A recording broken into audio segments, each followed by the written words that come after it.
With Gamescom 2024 right around the corner, expectations are starting to stack up, and while some of the heavy hitters are already known that will be in appearance, I wanted to talk about my expectations for what we might see from each of them. We will be co-streaming Opening Night Live with Geoff Keighley on the 20th, also Future Game Show on the 21st. There also seems to be a daily Xbox Gamescom stream that we'll be checking out. One of those will include Forza Horizon 5, which in light of things we're hearing might be an interesting announcement. We're also hearing rumors about a bunch of other titles that are allegedly, maybe, sort of, kind of coming from Xbox to PS5. So since there are so many games to discuss, let's get to it. And if you want Gamescom coverage, live event coverage, as well as uploads, gaming commentary, and opinions, make sure and hit subscribe and the bell button so you don't miss my content and my live stream. So let's just go with the biggest game that will be in attendance.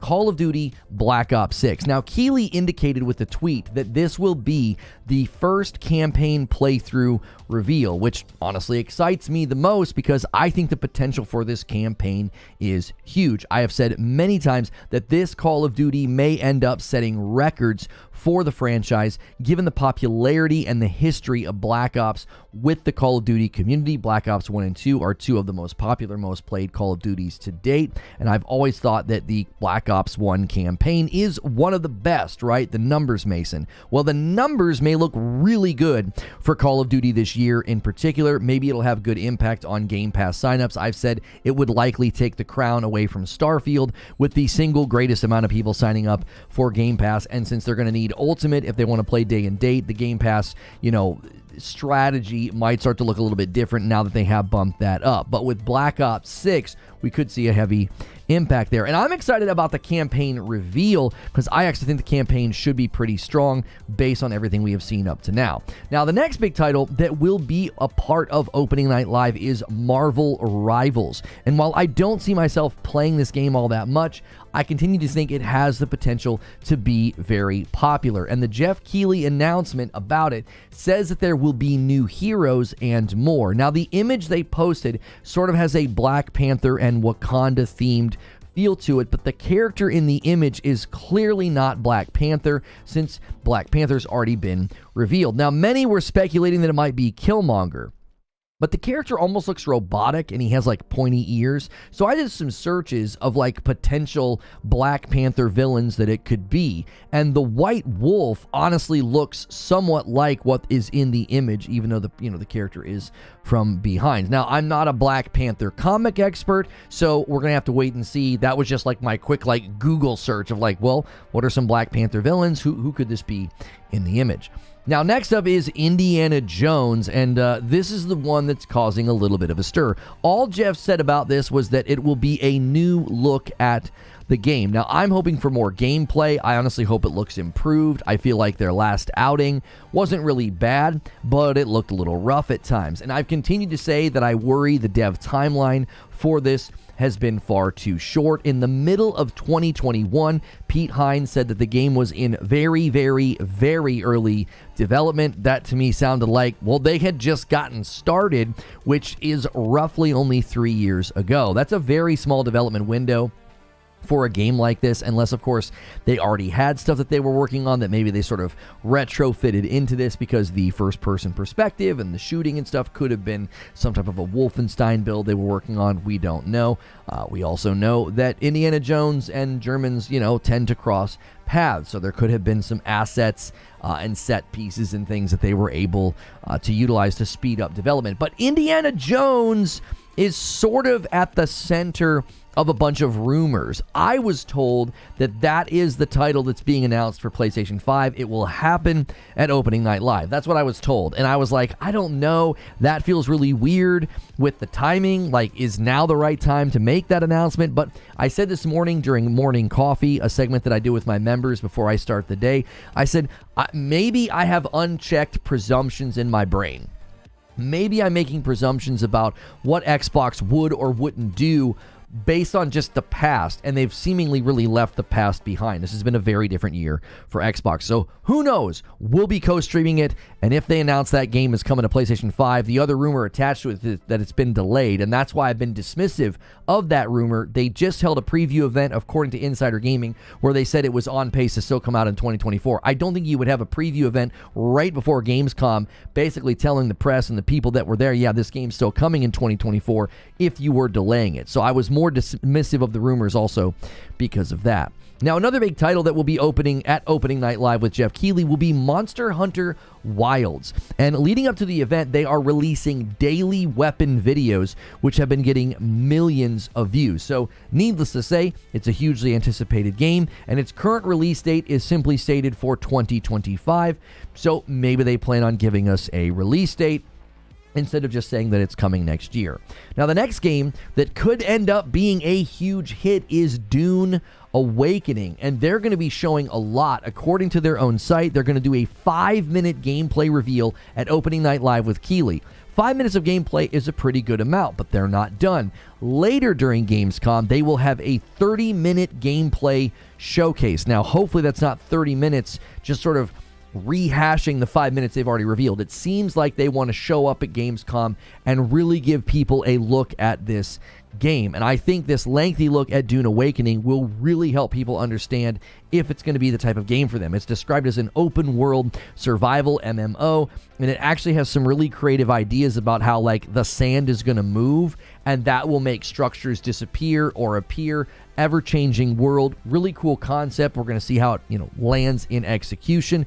Lengthy gameplay this coming week at Gamescom should give us a look into that. And now I want to get more maybe into speculative games, okay? Because we know, here's some of the big heavy hitters are going to be here. I gave you my thoughts on them, right? I'm going to start with Doom: The Dark Ages. According to rumors, there was 10 minutes of gameplay shown at QuakeCon, and now some are speculating that footage will show up at Gamescom. Currently, all we know is that Doom: The Dark Ages will be a multi-plat release. It's not going to be an Xbox exclusive. They are aiming for a 2025 release date. So we could see them maybe saying, hey, we don't just have 10 minutes of gameplay. Maybe they actually have a release date as well. Now, I saw another bit of speculation from IGN India, and they were saying that the Xbox handheld announcement could be there, or they just sort of threw it in the title to get people to click. Given that we heard recently from Jez Corden of Windows Central that the next thing that they do with this handheld or hardware, whatever, it's not going to be happening anytime soon. It seemed that he was indicating it would be a companion to the console successor to the Series X. This is according to him, and, he seems to have sources. He seems to, have people at Xbox that tell him stuff that's going on. So if that's the case, I don't think Gamescom 2024 is the time to bring up a handheld. I think they would sort of save that for later, as it's likely not headed to market for, I would think, a couple of years at least, maybe 3 or more, if they're trying to time it with the next cycle of console updates. I also think it's very likely that we're going to get big appearances from Star Wars Outlaws and Space Marine 2, with one of the two really needing to gain back a bit of confidence from the gaming public. Star Wars Outlaws, it really hasn't had the greatest reception with the recent round of gameplay trailers. It looks a little rough, it looks a little clunky, and I've even seen some people sort of reacting to some of the gameplay, like she slams a stormtrooper down by his head, and people are like, well, where's a lightsaber? I really am not going to give a whole lot of credence to that. I think it's perfectly fine to have a Star Wars game where you don't run around with a lightsaber. Like, you're lying if you wouldn't play a Mandalorian game. Like, just stop it. But then everybody's like, well, there'd be a dark saber. Not necessarily. A bounty hunter game with Mando, you might not have the dark saber, and if you've watched the show, he doesn't even have it for very long, so that would be kind of weird. So I think people are kidding themselves that they wouldn't get very immersed into the Star Wars universe if it's a well-told story and if it's built well. I think the issues with Star Wars Outlaws is that the engine looks funky, her face never looks the same, she Sometimes she looks like the key art, and sometimes she looks like somebody hit her in the face with something. Like, it's really, really inconsistent. Now, Space Marine 2 is getting positive feedback from those that have played, but we're hearing whispers sort of in the wind that my concerns about that game's performance were well-founded. It seems like it's not going to run all that well on console. I see gameplay that looks too good to be true and too ambitious, and that's what I always say. It's like, well, you're going to need a really beefy PC to play that, I guess, which will then start the whole, these consoles aren't strong enough dialogue, which has been invalidated by some of the games that were used as evidence that the consoles weren't strong enough. Ended up getting 60 FPS patches later, like Plague Tale, as well, Starfield and Redfall. So it's not that the consoles aren't strong enough, it's that it's not prized or prioritized by the developers, or just that the games come out too soon, like Jedi Survivor, because they had to essentially rebuild their performance mode, and then it ran fine. Now, I doubt we're going to see much from Black Myth Wukong. It's already had its review embargo lift. Controversy there would be that they only sent out PC codes and not PlayStation 5 codes. We're already seeing analysis of PlayStation 5 gameplay that looks arguably bad. Internal resolution set to 720, and artifacting and blurring and all this stuff. And I've consistently said about both Black Myth Wukong and Space Marine 2, they look fun. They look awesome. I'm concerned about performance. Space Marine 2, because it's so ambitious and there's so much going on the screen, it seemed like, how's that going to run well? And with Black Myth Wukong, concerns about Unreal 5, I think at this point are well-founded, even though Immortals of Avium and the Lords of the Fallen both fix a lot of their issues. Those are other Unreal 5 games that just had issues when they launched. So it's like Black Myth Wukong is going to land in a similar place. So I don't expect to see it at Gamescom. Now, lastly, it has been claimed by Zubitech on Twitter that Amazon Prime Video has ordered multiple PlayStation IPs, and they'll be announced during Gamescom opening night live. Now, according to Deadline.com, this is likely a show that has been booked by Amazon with Tim Miller and studio. Now, they are the ones that created Love, Death, and Robots, which people seemed to really like, and this new series will be called Secret Level.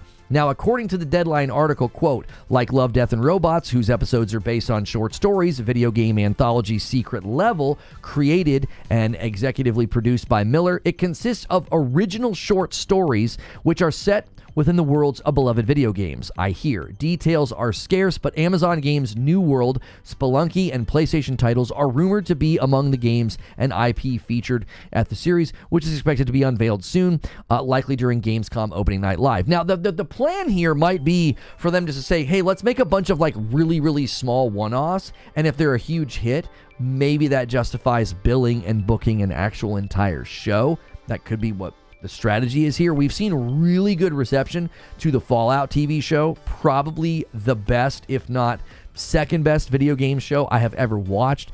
I liked The Last of Us and Fallout for very different reasons. They're almost a tie in my mind. It's hard for me to pick one that I liked more, just because the actors and the framing and the art style were just so stellar. I think they're both just 10 out of 10s in my book. And because of that, we're wanting to see more of that happen. And with Borderlands falling flat on its face and then lighting itself on fire, and then Randy Pitchford going to war with Twitter, I don't know if a lot of companies are going to want to put a lot of money behind video game content in the future unless you've got maybe an approach like this. So we'll see. That could be possibly at the event with Geoff Keighley. So it sounds like we're going to get a good mix of opening night live, a lot of different things, as well as just during the week of Gamescom. Now, I, for one, am the most interested in the lengthy gameplay reveals of Dune Awakening and Black Ops 6 campaign. I would love to know what you're looking forward to. You can leave a comment below, or hey, you might be here for the live show. If you want to be here for those live shows, hit subscribe, hit the bell button so you don't miss out, because now you know what I think. It's time to hear what you think. So, good morning, good afternoon, and good evening, everybody. Thank you guys so much for being here. Excited on the cusp of a week of Gamescom with a lot of things showing up, a lot of games potentially that are going to be there. And I don't know, what are you looking forward to the most? I mean, there's this everything now, I think, and I put Indiana Jones on the thumbnail because of this.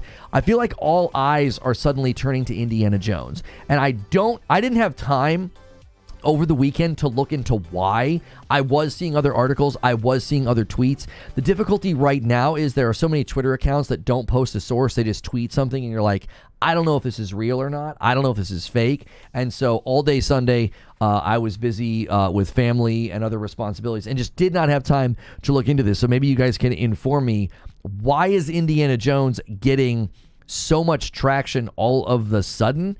So, like, why do people think that's the game coming? You know, I felt like I had a hard time believing it because they just had their preview event where they said it was on pace to come out this year, and so many of the rumors surrounding Indiana Jones have it being delayed to next year, sort of tied to that change. So, quick announcement, though, for everybody who has been upgrading to Member Plus and above. Thank you for doing this. And I want to make it very clear, this is extra additive content. We are not changing Friday nights at all. For now, that is going to stay as it stays. If we're going to move Friday nights to Saturday, we will make that crystal clear.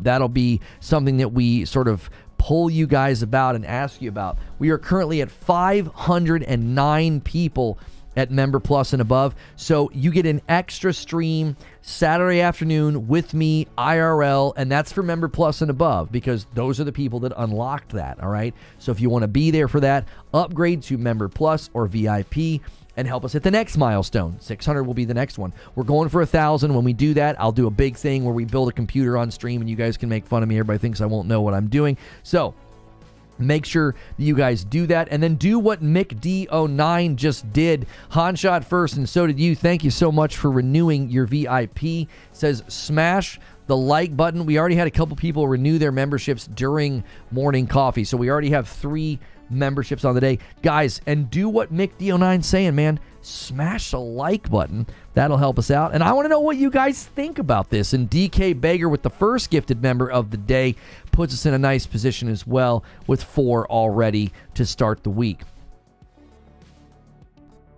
I want to know what you guys think about this, though. Like, what is are we actually getting a game coming to PlayStation this week? And Gordon coming back in and doing a Member Plus. Member Pluses and VIPs count towards this goal. So make sure and celebrate those in a live stream so you can help the community hit those goals. You're paying for the membership, man. So make sure and celebrate those so you get credit and the community gets credit as well. Did you see that Bully got rated for PS5 and Xbox Series, getting a remaster? I thought that was leaked a long time ago that they were doing something with Bully. I don't really follow that game. That was never really my kind of game, but like I know everybody loved it. It was kind of like it felt like a cult hit, you know, and I don't know, like, commercially if it was like a huge title, but I always remember people saying, oh, I loved Bully, and I feel like recently we heard that a remaster was coming, and Patrick Q sets it up and gifts and takes us to 6, but then we're going to go up to 7 because DK Bager renews that membership and it's a VIP. Thank you so much, DK. And a Member Plus renewal from Edward Holst. He says, I'm looking forward to Gamescom opening night live tomorrow night. Interested to see what new games Tarsier Studios has been working on. And that takes us to 8 members already on the week. Thank you so much for that renewal. I mean, as far as like opening night live is concerned, I think Geoff usually has a pretty strong lineup, right? And, you know, Tarsier Studios, I'm imagining they would be there to show something about Little Nightmares 3, I would think, if they're there, if they're in attendance. I don't know if they're going to be like, here's a brand new project. Do we even have a release date for Little Nightmares 3? I don't think we do. And then Super Tagito with a 26-month renewal. Thank you so much. Or is it Tagito? I don't know. It's Tagito. I'm going with Tagito. I don't watch Dragon Ball. I mean, I drew the characters in high school, but I never watched it with my friends. We're probably going to see Silent Hill 2 again based on previews dropping today. I think that's a pretty good prediction, Eugene. Apparently, the Silent Hill 2 remake hands-on previews are getting really, really good praise. That one trailer got everybody all up in arms about the one woman, you know, had too much clothes on, which is literally a part of the story. So it's not like dudes that are like, you know, the character should be naked. But also, I'm one of the few people... Maybe not few. Maybe there was a lot. I don't know. I was one of the people that was like, I think the Silent Hill 2 remake looks really inconsistent. There were times where it looked amazing. There were times where, like, the reflections in the car and the street, I'm like, this looks phenomenal. And there were other times where I was like, ugh. I was like, what's going on with this game? Hex renews his VIP, and we're already at 10 members on the week. What a start. Thank you guys so much. Cheers. 3 more months and I'm at 36 here. Thanks for all the great times and great coverage, all the gaming. I appreciate that, Hex. Thank you very much. Listen, you guys hit the stretch goal last week, and if you missed Madam continuing her journey with Destiny 2, it's hilarious. Members, you got to go watch that from Friday night. She almost gave me an aneurysm of just epic proportions. You need to make sure and check that out. Thank you so much for everybody that watched that. You guys seem to be enjoying her continuing her Destiny journey. Those Friday night streams, the viewership has been the highest we've ever seen it, like well over 1,100 views for that episode. So thank you guys so much for supporting that. You heard Little Nightmares 3 got delayed. That doesn't mean they wouldn't be there. I'm avoiding Astrobot footage, got the controller, and got the game pre-ordered. I don't think I'll avoid footage of Astrobot. It's not that kind of game for me. I'm excited for it, but I'm not like, oh, I don't want to see any more. I don't want spoilers. Phantom Phoenix with 20 months of memberships. Welcome back in. Appreciate that. It's pronounced Toji To. You got it? Okay. There we go. Yeah, tap. Everybody tap, dude. Just do a tap. You know, I was trying to teach my wife how to do Destiny jumps, and I was like, just do a tap. And she's like, tap here. I'm like, no, tap there, tap over there. Edward Hull says, actually, Little Nightmares 3 is being worked on Supermassive. Tarsier has been working on something new. Oh, really? Well, I appreciate that information. I didn't know that. Latest trailer makes it seem like they understood the narrative. Still odd choices with the woman's clothes, but it seems okay. Tap had me howling. Oh. Listen, if you guys keep hitting that stretch goal every week, we'll keep doing that on Friday night, because there's so many more fun things to have Madam experience in Destiny, like a strike, a nightfall. I mean, there's so much. There's so much to do. You know, and eventually another character, you know, make her try a hunter or a titan. Listen, there's limitless potential there. You guys keep hitting those goals. We'll keep doing it. For now, let's have a really fun goal here. Let's hit 200 likes before we've even been live for 30 minutes. Let's go for it. I just made my Warlock last Thursday, so you yelling tap float at Madam helped me with the jumping a lot. See, I'm not a bad teacher. Even Sadiq was like, oh, that makes sense. Yeah, tap float. Oh, golly. You gave Madam the Warlock jump to do. I'm going to have to check that out. Bless her. Oh, yeah. It's really funny, Mike. It's very, very funny. Little back on Destiny content. I mean, I can't play. You know, they've never given me an answer on anything. They won't talk to me, which that's fine. I don't particularly care. But you guys wanted to see her experience the new player experience, and that's what we've been doing on Friday nights when you guys hit the stretch goal. Instead of doing a community game night, we do that. Now, we still did a community game. We still played some Jackbox. So, I believe Astrobot will be the next Crash Bandicoot for Sony.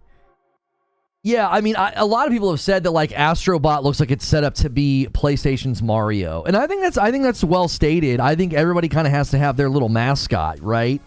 Thank you for becoming a member or jumping back in as a member ? I appreciate that. Guys, always remember we've had 2 people renew their memberships at the standard member tier. If you are paying for your own membership and you want to impact the goal every single month, make sure you're at Member Plus. We've got to make that distinction, because I can't distinguish between gifteds and non-gifteds. And we want you guys that are paying for your own memberships, I want you to get credit for that in the goal. So bump up to Member Plus if you're able to do that. There's an upgrade command you can use. Lona, the content's definitely entertaining enough to put on the old Destiny channel, but I don't know if you want to do that like you said. I think, I don't know. I'll brainstorm that with Creature, because we would definitely have to cover up Madam. I wouldn't want Madam out there on publicly viewed content. We'd have to cover her up. I still think it would be hilarious. It might be the world's greatest middle finger ever. All of a sudden having that channel hit 50K subscribers would be wonderful. It would beat this channel to 50K as we're racing to 50K over here. Now you gotta teach you how to do a running tap. That's right, I gotta teach you how to do a running tap. I will be playing Black Myth Wukong tomorrow. So Black Myth Wukong PS5 gameplay here tomorrow. It ain't looking good. I'm going to be super disappointed if my concerns are realized. I have said for a very long time, game looks great. I'm concerned about performance. Performance will literally murder a game like that because it's all about the fluidity. It's all about the frames. Like, you can't have drop frames or frame stutters in a game like that. We simply can't do it. It will absolutely and fundamentally ruin the experience. So, all right, thank you for the 3 wide. Guys, if you missed the announcement, really exciting announcement here. And let me just make sure he's not... I'm trying to get his username so I can send him a friend request. I need to send him a friend request on Discord. And hopefully he'll respond soon. Let's see. According to insiders, Spine will 100% drop a new trailer. Spine replied to my tweet. Oh my gosh, that's great. I will be there. That Spine game looks so dope. I love it. I love the moxie of that Spine game. But Kirk may have to ping him as well. But doing a show this afternoon, and upgraded to Member Plus, ? That bumps the line. Even when you guys upgrade, it counts. Thank you so much for doing that. Doing a show this afternoon, noon Eastern, so in an hour and a half, doing a show about Concord with Kirk and the man himself, David Jaffe. Jaffe, as he followed me back on Twitter, and I was like, hey, I would love to do a show with you. You know, I think he and I would disagree on a lot of things, but I think we could have fun doing it, and I think it'd be a really good time. He had an interesting perspective on Concord and his concern about it not just flopping, but it leading to the studio being closed or like, you know, let loose or whatever. So really want to get his perspective on that, because I actually at some level agree with him. But we're going to be asking the question, will it flop? So if you're interested in Concord, Kirk put up a brand new review today on What's New Video Games. He's giving it a very good score, and I'll be interested to see if that score really matters in the long run. So make sure and stick around for that. Make sure you hit subscribe and the bell button so you don't miss my content. Jaffe's insufferable. Some people think I'm insufferable, so it'll be great. It'll be a wonderful hurricane of insufferable people. Me too. As long as I can play it at 30, I'm good. I can't play anything at 30 these days. A VIP plus from JW bumps the member line to 12. Thank you so much, sir.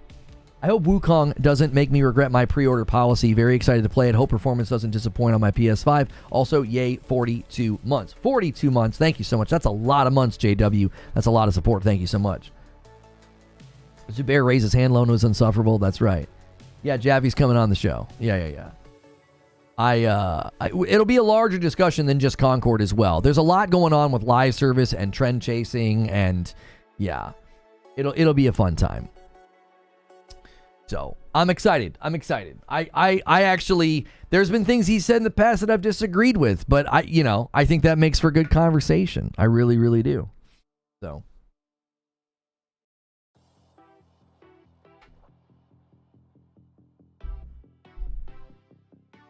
Tweaktown claiming the PS5 Pro Switch 2 chips have been shipped out by a Chinese supplier.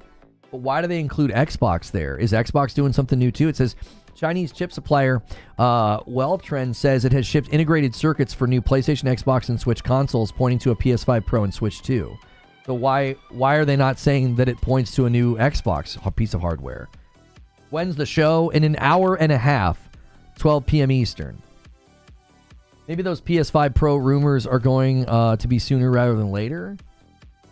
I mean, I think we're getting a PS5 Pro announcement next month. I think they're going to do a PlayStation showcase. I really do. I think they're, how do I mute this conversation? There we go. I'm like getting a bunch of replies to something that has nothing to do with me. I'm like, what the heck is going on? We had another Jaffe in the chat. That will happen. What will happen when they both meet? Yeah, I don't know. If I can get a year of Concord for $40, that's fine. Well, listen, if you guys have thoughts on Concord, save them, all right? I want you to take them right now and put them in a little box in your mind and set that to the side. That shows in an hour and a half. That was just me saying, hey, here's what's coming. I want to know, what do you think is the most likely game announcement coming to PS5? That's what everybody is saying. Everybody's saying that Xbox is going to announce a game coming to PlayStation 5. And we saw a huge bump in the claims that it was going to be Indiana Jones. Right? That's what everybody was saying, and then I was like, I dismissed it because of the rumors that it was being delayed. Now, there's the possibility, I'll throw this out as a possibility. Maybe Indiana Jones for Xbox is on target to land this year, fourth quarter. But it has a PlayStation 5 version coming next year, and that's where people are getting their wires crossed. Everybody forgot about Starfield? I didn't forget about Starfield. I don't think Starfield's going to come to PlayStation until after the DLC is out. I think they'll wait, and they'll announce like a complete version or a full package version. I think they want Shattered Space to land, get tons of high praise, really reaffirm people's confidence in Bethesda. You want to have sort of a Cyberpunk Phantom Liberty moment, and then everyone says, oh, well, now I want to play that more than ever. Because I think right now, there is a bit of a stigma around the game. They did add the performance options on console, but there's still a lot of stigma about the game just not being that great. And I think Shattered Space could be a turning point where people say, okay, there's a lot to do, there's a lot of potential, there's a lot of creativity over there. Even if, especially if you can really set it up in a way where people feel like they're going to have an experience close to Fallout. Because Fallout 4 did incredibly well on PlayStation, and there's a lot of similarities between Starfield and Fallout 4 with respect to the RPG elements, the weapons, the crafting, the dialogue systems. There's a lot of similarities there. Big Willie with 6 months of membership says Forza Horizon 5 is your best guess. Well, we had two different people in the know say that the announcement coming this week is not Forza Horizon 5. Now, what's interesting is they didn't say that Forza Horizon 5 is not coming. They just said it won't be announced this week. I still think that there were too many people saying that it's coming. There were too many people that were like, oh, no, yeah, that one's coming. Unless they're just making stuff up. Like the one guy has predicted a lot of stuff in the past correctly. So he's clearly got some kind of a source. PlayStation-only gamers should be concerned about Xbox games coming to Xbox, and Forza is better than Gran Turismo, and Sea of Thieves is still the most played game. Why would PlayStation-only gamers care about that? What difference does it make? Some of the most played games on PlayStation aren't made by PlayStation Studios. Has that ever been a concern before? They're like, oh, good golly, Call of Duty is one of the most played games on PlayStation, and that's not a PlayStation Studio. Like, what? Why would the consumer care about that? So I want you to picture all of the people right now that are really dedicated PlayStation fans. They're not on Twitter. They're not on YouTube. Why would that bother them? Why would they care? Palworld is not an Xbox game. It is an early access game that is currently only available on PC and Xbox. So it's essentially a console exclusive, but they have essentially said they're open to bringing it to other platforms. What I think Palworld will likely do is when it comes out of early access and has a 1.0, I could see them wanting to eventually bring the 1.0 version to PlayStation. I also think they would want to bring their game to Nintendo if Nintendo would have it. I think it would do very well over there if they could get it to run well. They would probably target the Switch too, I would imagine. I don't know Nintendo's feelings about that with the similarities to Pokemon, but Nintendo might be like, hey, it'll come over here and make money. That's all that really matters. But if they see it as a branding conflict of like, yeah, that looks a little too much like Pokemon, then you may not see it. As Sony might stop making Gran Turismo if Xbox bring Forza games over. I enjoy Gran Turismo, but it's not Forza. Well, I mean, I don't think your position is very strong, and here's why. I think Forza and Gran Turismo are completely different games that approach a game where you play and you race cars or drive cars. They're very, very different games. And I don't think you would ever see a company like PlayStation say, well, Forza came over and did well, so I guess we better stop making Gran Turismo. I don't think those things are logically connected. That sounds like fanboy fan fiction to me. It's like, oh yeah, dude. Like when people were like, yeah, it's a Trojan horse that these Xbox games are coming over to PlayStation and doing so well. I'm like, Trojan horse? Do you know what that analogy means? Like, so PlayStation's making a bunch of money off of property that they've not invested a single dime into? How's that a Trojan horse exactly? Right? I just that feels like fanboy fan fiction. Like they feel like their team is winning something by going over there and being successful. All that's really going to happen, and this is where I think people are kicking the ball in their own goal and they don't even realize it, is that the more Xbox games come over to PlayStation and perform incredibly well, that's actually not going to harm PlayStation at all. It will only help them because that's more property coming to their platform that they've invested $0 into. So they just get to 30% scrape all those sales. All right. And then it's going to heavily motivate Xbox to do more, expediting the thing that everybody said would not happen, which is that Xbox is going to become quite a bit more of a publisher than they ever have been. They're going to be heavily motivated to do more. That's why when people say like, oh, that's a bad look for Sony. Bad? What do you mean? Who? According to who? Do you think PlayStation shareholders care?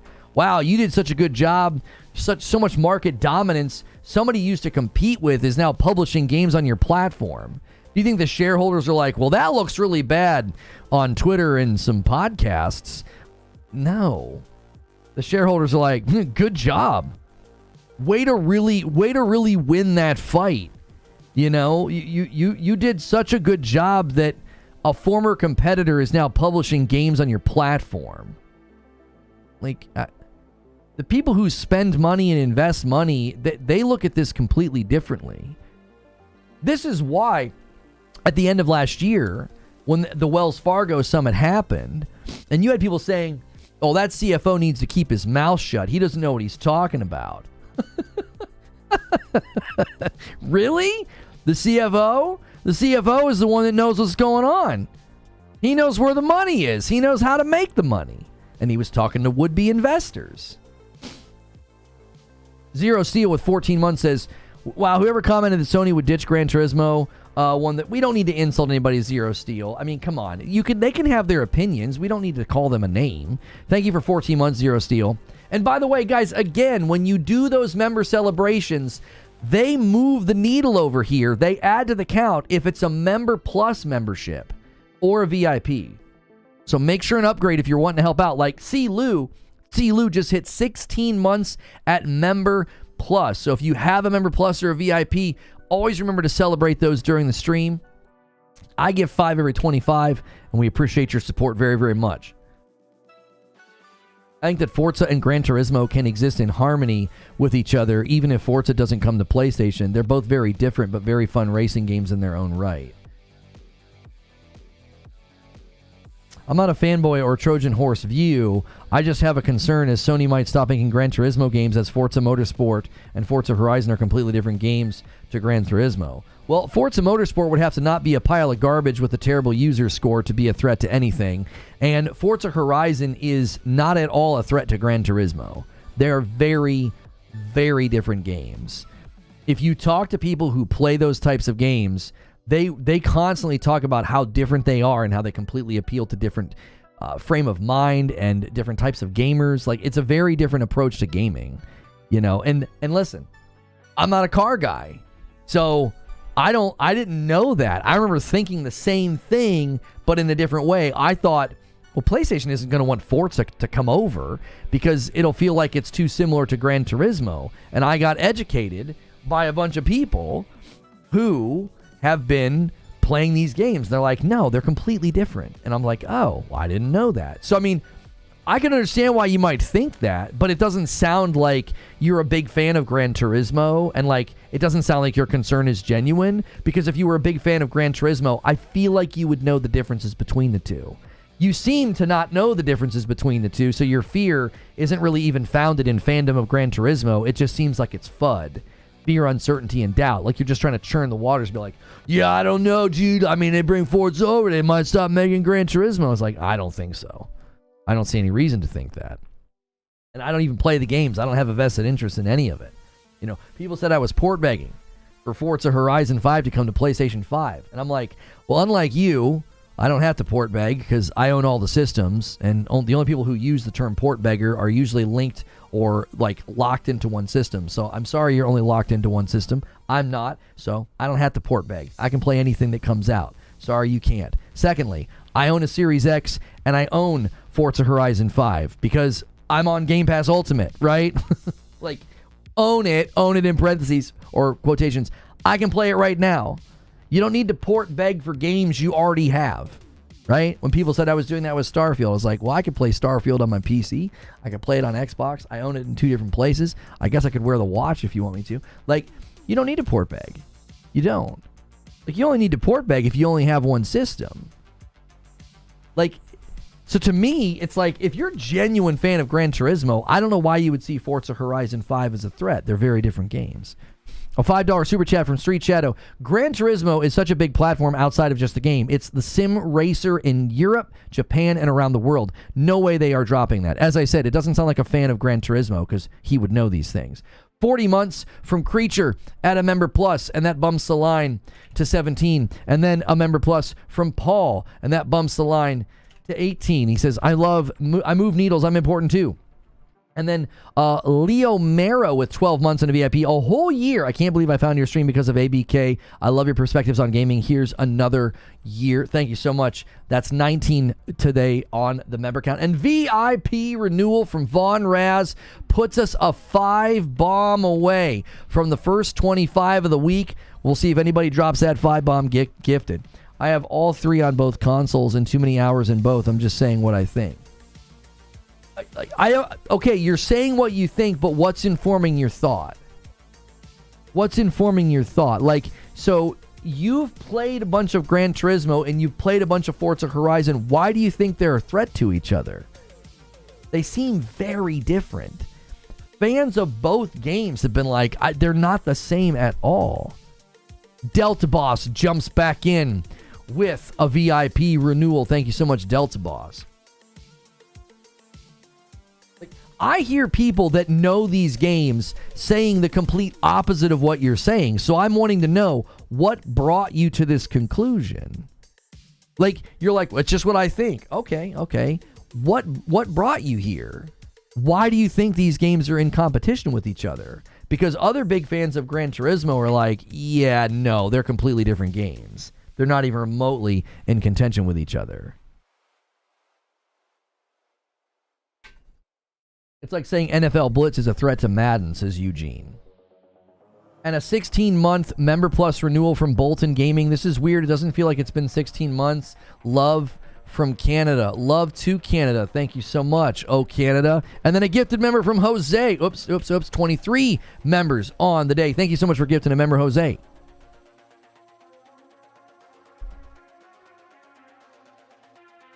Is he confusing Forza Horizon with Forza Motorsport? I don't even think Forza Motorsport would be a threat. I don't think so. Not from anything I've seen. And a 5-bomb comes in from Belphegor and takes us to 28. A nice strong start to the week. We've only been streaming for 42 minutes. You guys are crushing it already. Thank you, Belphegor.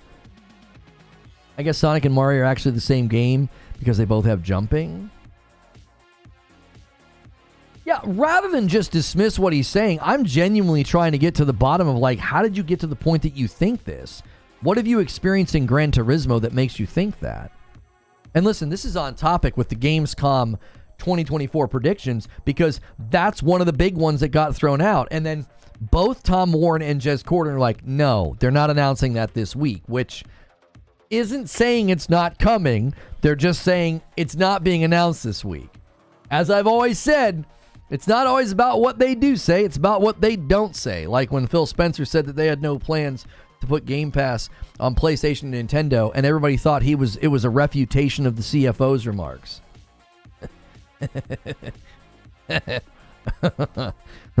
Excuse me. I hope that Metal Gear Solid 3 remake gets a release date at Gamescom. Metal Gear Solid 3 release date at Gamescom. Yeah, maybe Tokyo Game Show is a better place for that, better stage for that. I hope they're the same game, Cars Go Vroom. It's not being announced this week implies it's being announced a different week. Otherwise, you would just say it's not happening. Well, and the difficulty about saying it's not happening is they all already tried that. And it didn't go very well, Zubair. So, you're right. And I tend to agree with you when they're like, yeah, they're not announcing Forza coming to PlayStation next week. It's like, oh, so it is getting announced at some point. It's just not getting announced this next week. Like, I tend to agree with you. But I also think they already tried that. Like, that's not happening. These games are coming. They're not doing that. And they're like, oh, no, yeah, they're totally doing that. Whoops. I mean, so they might be they might be phrasing it the way they're phrasing it just because they don't want to say it's not coming, because they're like, I have no idea. It might be. Like, I'm not going to go on record saying it's not coming because it probably is. I would like Forza Motorsport to go to PlayStation for VR, as that would be amazing.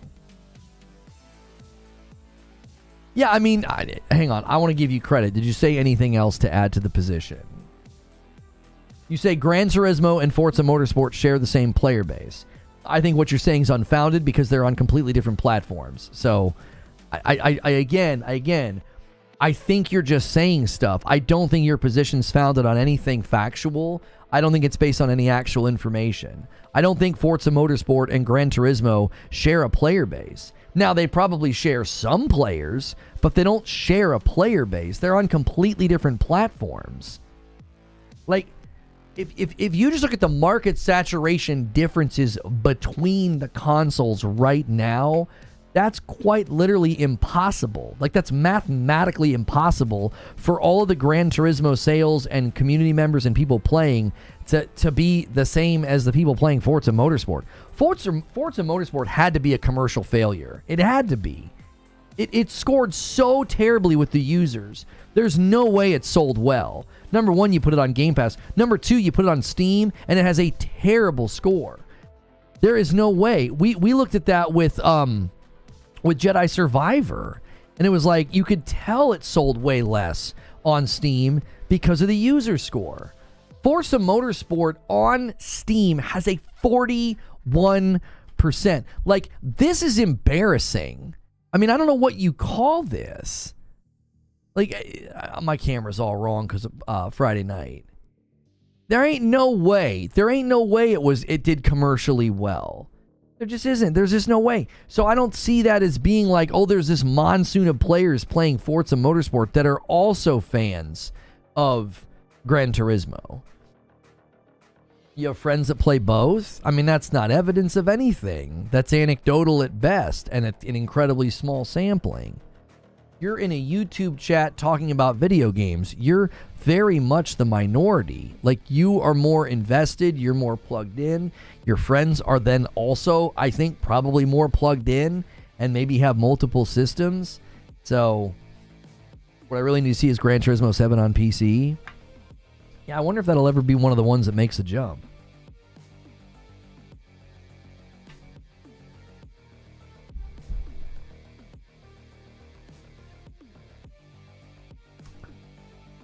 Bushin Ryu says, you seriously don't think that they will want Forza along with Horizon? Sony will ditch Polyphony in a heartbeat if they get the Forza IP.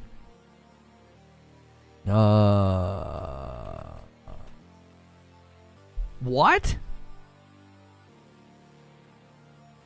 I'm Bushin Ryu Cat, what are you saying?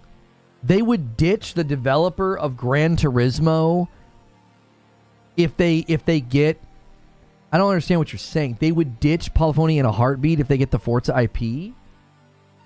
What are you guys on? Forza Horizon 5 has had over 40 million players. It's a total classic. I mean, I think Forza Horizon 5 would do just fine. I think Forza Motorsport has a terrible user score and likely was not commercially successful at all. You know? Gamescom World Premiere Forza 9 GT Edition coming to PlayStation 2025. What is happening? What did some of you guys accidentally pour alcohol in your Cheerios this morning? Are you drunk? What's going on? What are you even talking about? You honestly think that if Xbox were to bring one of their racing games to PlayStation, that Sony would be like, yeah, it's time to ditch Gran Turismo? Huh? Game companies companies like that don't work in that way. They're like, yeah, let's ditch a profitable enterprise. We just did a movie and people seem to really like it. And yeah, let's just ditch this because we got another racing game from another platform. What the heck is going on? This is worse than little brother syndrome. What you've got over there ain't that valuable. It's good, but it's not valuable enough to get ported over and have PlayStation be like, forget Gran Turismo. What the heck? That doesn't make any sense. GT7 scored a 2.7 user, and I'm a PlayStation guy, but it's also the highest selling game as well. Well, you've got to go to Metacritic for that score. If you go to the actual user score that isn't tarnished by the crap they pulled at the beginning, the actual PlayStation Store score of Gran Turismo is very strong. It's a 4.36. All right. That's an 86. The Metacritic score is deserved. They were doing nonsense with the microtransactions. They got obliterated for it, and they changed.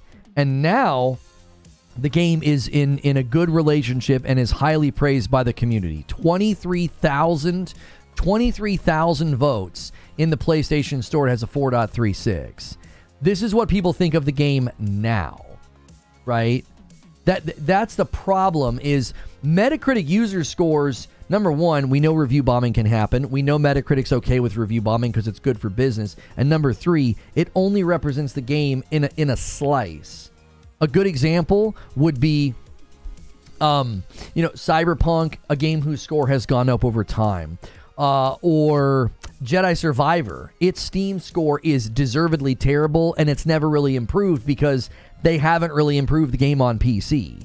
So your user score, a lot of the times, is going to be in flux or stay static, depending on if the developer fixes the problems. So Gran Turismo's score on Metacritic from the users is 100% deserved. That backlash led to them making changes, and now the game is in a better standing with the community. But nobody goes back to Metacritic and changes their score. Oh yeah, thanks.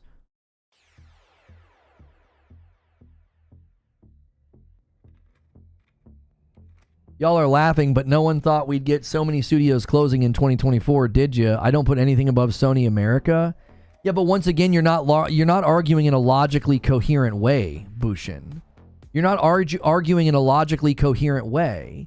A profitable, successful enterprise, a profitable and successful IP, Gran Turismo, apparently has done so well. It will soon be, according to a report just put in my Discord, it will soon be the best-selling game of the series. So you're not arguing in a logically coherent way.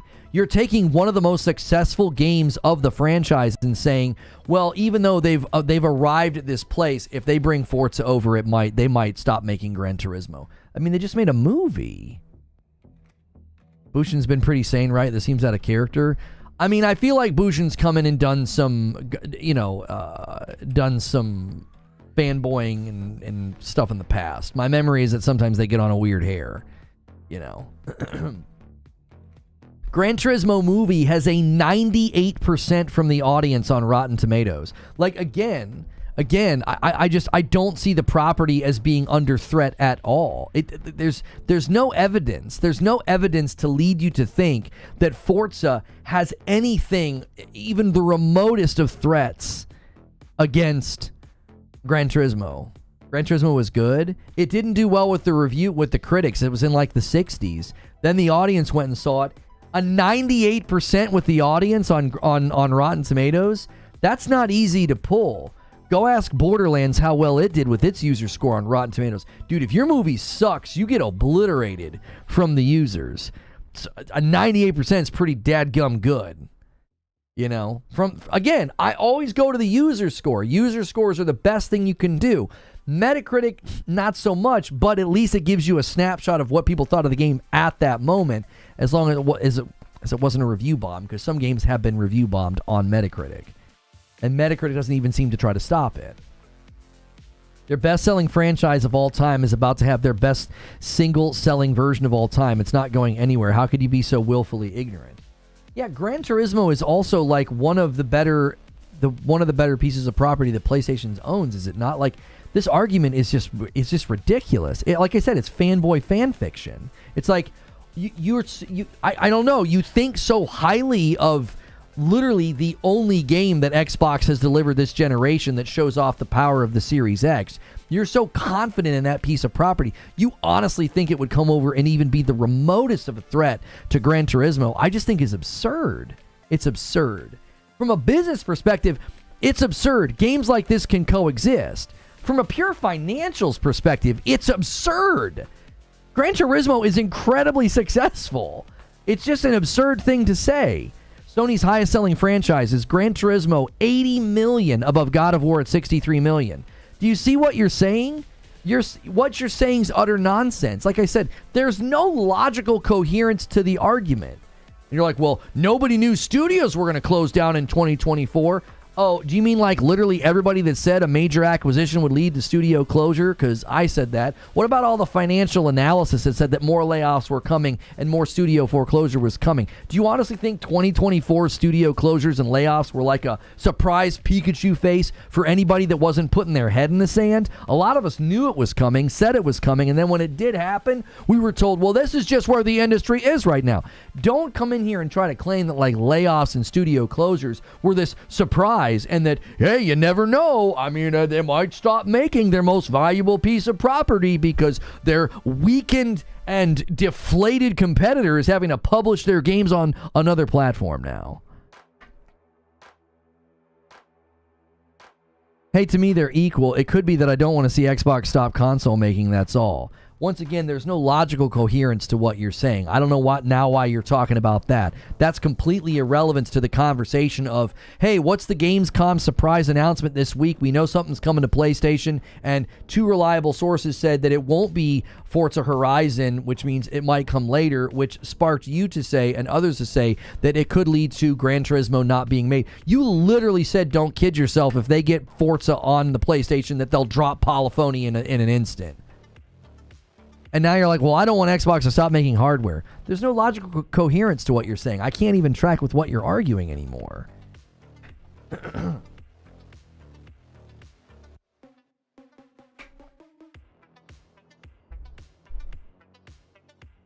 I don't even know what you're arguing anymore. Hang on. I got to think a $10 super chat. Hang on. Whoops.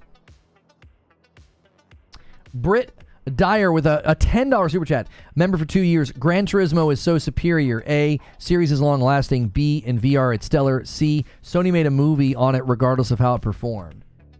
What was the commercial success of that movie? Gran Turismo movie commercial success. Did it have commercial success? The movie has grossed 122 million worldwide, with 44 million in the United States and 77 million in other territories. The movie was based on a true story. Do we know how much it cost to make? Okay, it grossed 122 million worldwide against its $60 million budget and received mixed reviews from critics who praised the direction but criticized the writing. So I'm not a movie expert. Is 122 million versus your budget of 60 million? Would we consider that good? Because I look at that and say, oh, they didn't just make their money back. They made back double that. So would we argue, I'm not a movie expert, I'm not a movie budget expert. Is that a commercial success? Hey, let's do another one. Does that include marketing? I have no idea. This is a quick search on Google. $122 million versus the $60 million budget that they had. I don't know if budgets, whenever we hear them, I don't know if we hear them that includes marketing.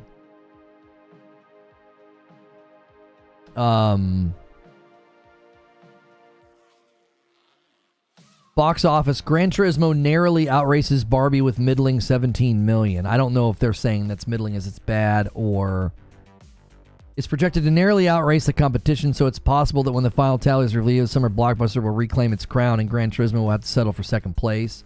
Yeah, I can't tell if Variety's saying that's good numbers or not. Usually you add 80% of the cost of the marketing. Excuse me. You have to include marketing. It's usually omitted. Yeah, that's what I was going to say. I see a lot of these guys commenting on movies and budgets and how much money they make. And I'm like, that's not my world. I don't understand any of it.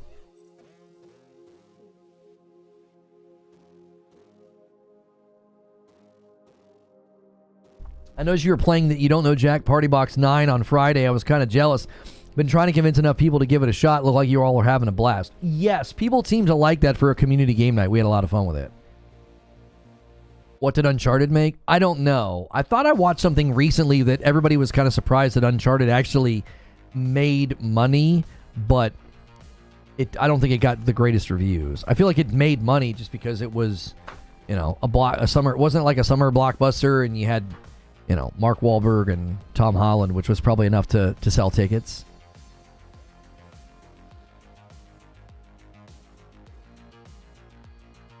Did you let Creature know how inhibited the Jackbox was? Yeah, it was so safe it was boring. Nobody made any dirty jokes during Jackbox. It was so safe it was boring. Hey, Kirk, if you're within earshot of the show, can you give Jaffe a poke? I'm trying to get his Discord username so I can send him a friend request. And, obviously we could probably start the show and then you could just ring him, but let's try to get that from him, and then that way, I don't want to wait until the last minute. We got 50 minutes. We got roughly 45 minutes to when I typically set things up. You can like whatever you like, but to make stuff up. That's what I'm saying, Team Ambush. I'm like, it's totally fine for you to like a game or to think highly of it, but get out of here with this fan fiction. It's like, it's just obnoxious. We waste a bunch of time interacting with delusions. It's like there's nothing to it. There's no merits to it at all. I refuse to believe that Uncharted made money back. That film had been in production for years before it landed. No, I thought it made its money back. The movie Uncharted grossed $407 million on a budget of $120. Yeah, I'm telling you, I was watching a video recently about that, and like to everybody's surprise, like the Uncharted movie actually made a lot of money. It was like, if you put Mark Wahlberg and Tom Holland on the poster and it's like a blockbuster, adjacent sort of Indiana Jones style thing, it's like, well, a lot of people probably went and saw it, And then I think, I don't think it scored all that well. Jaffe, God of War creator? Yeah, we're going to be talking Concord. It made its money, and they're making Uncharted 2. Get with the program. See, like I told you, I was pretty sure that it did well commercially. Uncharted on Rotten Tomatoes has a 40% from the critics and a 90% from the users. I'm telling you, man.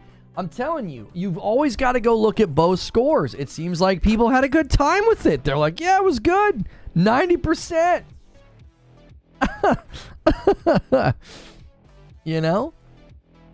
But the facts speak. Here's the thing, Gail, and I think this happens all of the time. I think sometimes we look at things through the lens of, the critic acclaim, and, especially with something like Uncharted, we're like, well, it doesn't really look like the video game or whatever the reason people were like really against it.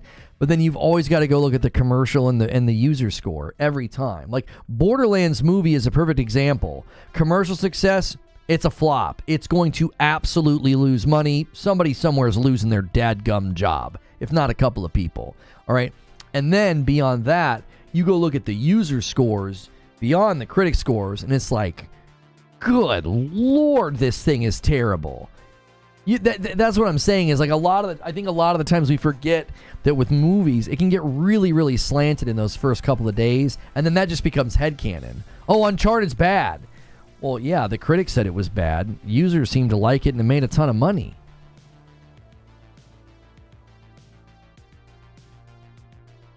Takeaway is that people want to see PlayStation IP on the screen. That's a good thing. A longtime Sony fan, I'm happy with that. Yeah, I don't know if that's what drove the sales. I don't know if that's what drove the sales of Uncharted, though. Did Uncharted make that much money because a bunch of fans of Uncharted went to see it, or because it had Tom Holland in it and it looked like an Indiana Jones romp? Do you know what I'm saying? Like, I think the casting is what helped it. Tom Holland was red hot at that point. Probably both.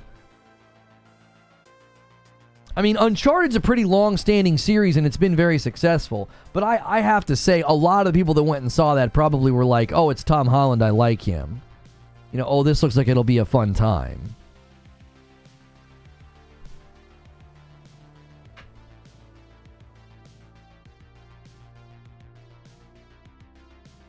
You think Jaffe has hate for Sony? Really? I don't think I've ever gotten that impression, but okay.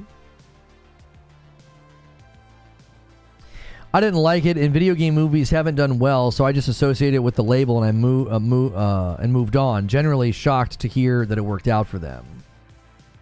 Having a dedicated base already certainly helped. Oh, for sure, because you had people that were going to buy tickets no matter what. They're like, oh, cool, Uncharted. I like Uncharted. I'm going to buy a ticket. For sure, for sure.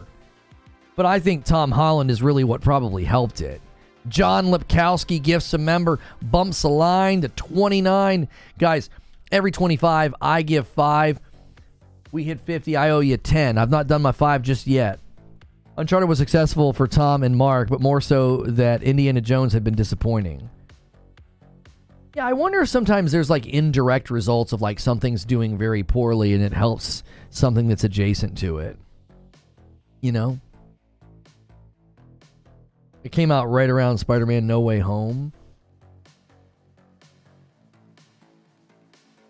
Uncharted Review said that it was what Indiana Jones should have been at the time.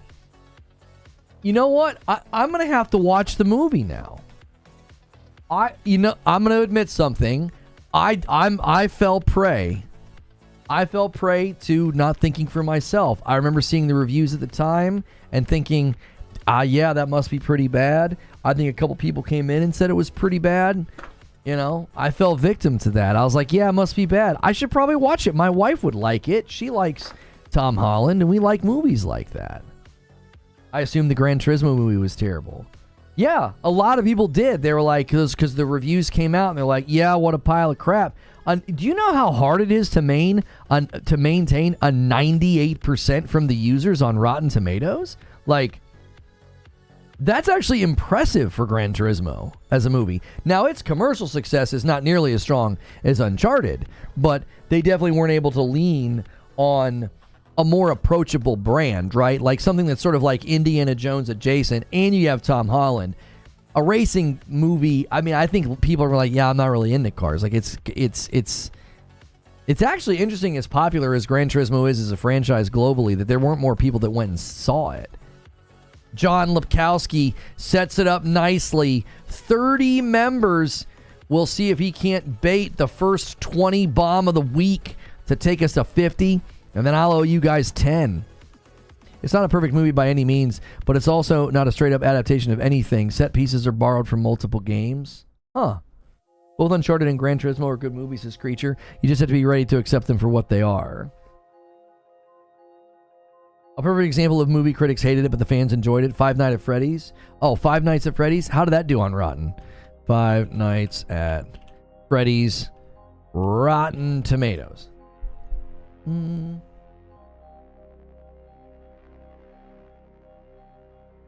32% from the critics, 87% from the audience. Yeah, that's a huge disparity. That is a huge disparity. Like that, I don't know, man. It seems like some of this stuff got, like, the critics just immediately eviscerated it, and then everybody, like I said, that becomes headcanon, you know?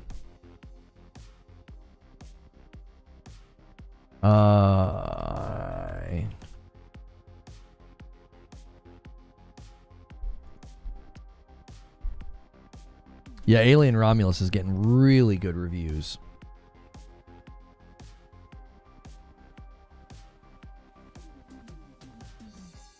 Every video title of Jaffe includes God of War creator. That's not true. I watched one of his videos today. Get out of here with that. You just making stuff up? Hang on 1 second here. Let's go to his channel. Completely untrue. New Silent Hill 2 trailer gameplay reaction. Is it worth the hype? No mention of God of War. Now, does he put it in the description? Let's see. No. It looks like he has member tiers named after God of War, which, I mean, he created God of War, so that kind of tracks.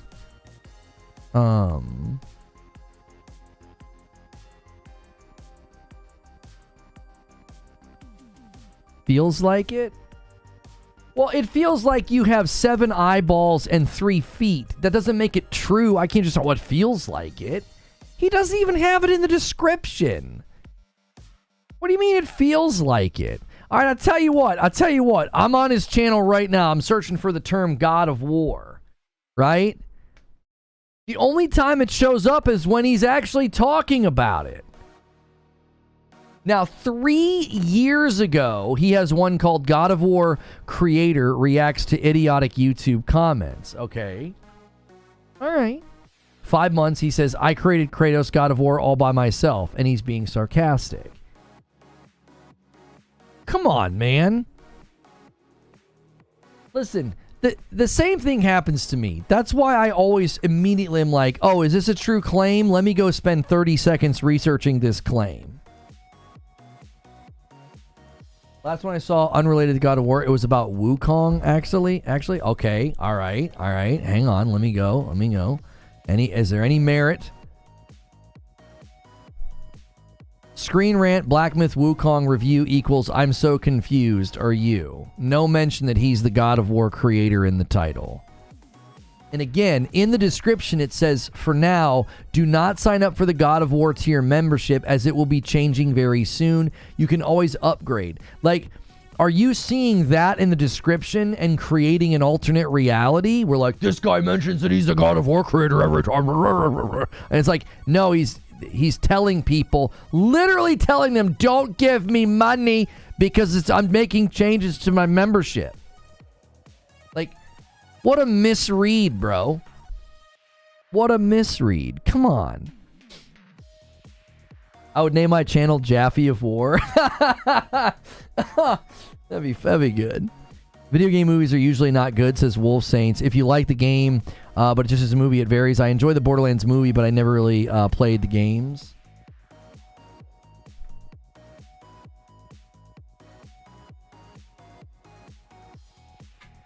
Yes, I'm well aware of that Bushin Ryu cat. That's not new information. I appreciate you telling me. Yeah, but the John Wick director is the one in charge of Ghost of Tsushima. I'm very excited about that.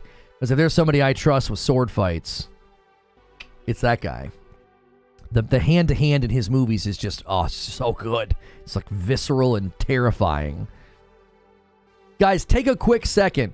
We've only been streaming for about an hour and 12 minutes. Let's try to hit 300 likes. That helps this video.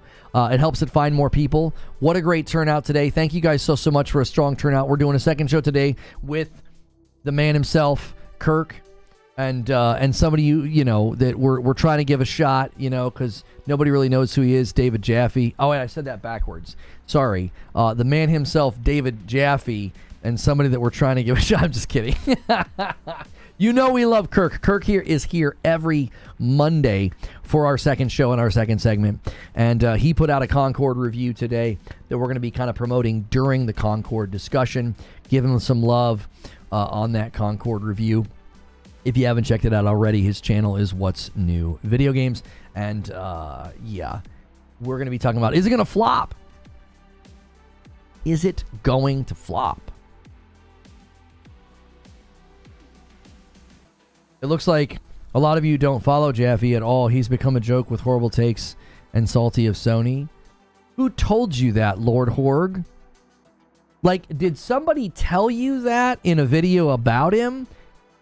Or did you determine that?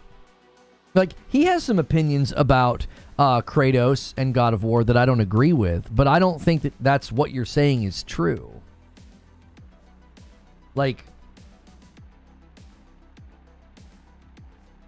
I don't think there's merits to what you're saying. A VIP renewal from Sir Gabby. Thank you so much. As much love bumps the line to 31. I mean, I was hard on him in the past, the whole God of War DLC thing, and he was like, sequels or DLC, and I was like, oh my gosh. Like, you know what I'm saying? And we had to deal with that. We had to deal with that for like a year, but he coming in saying God of War was DLC. Or Ragnarok, sorry. Was it Ragnarok? It was. I forget what it was. People kept coming in and saying, it was DLC, it was DLC. And it was like, I think it was DLC on a piece of paper. They hadn't even started development yet. And they were like, if we want to do all this stuff with the story, that can't be DLC. And then it became a sequel.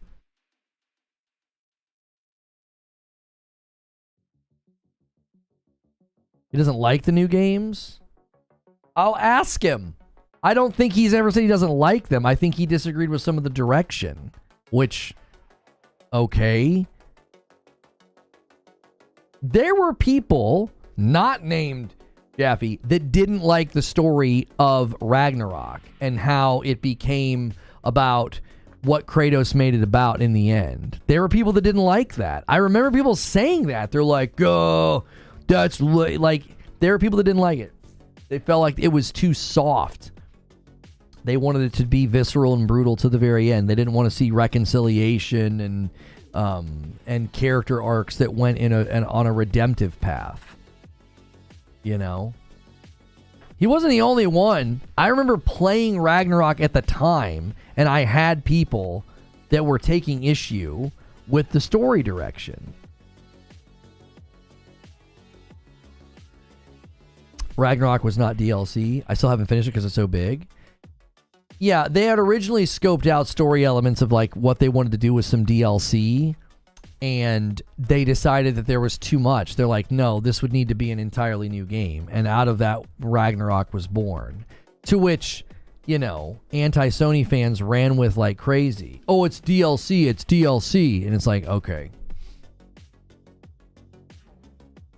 If you've not played God of War 1 through 3, just don't tell him. Oh, I will tell him. He might promptly leave the show, but I'll tell him, like, yeah, I didn't have PlayStation back then. Sorry. I missed out on a lot of great games. I know that. You know?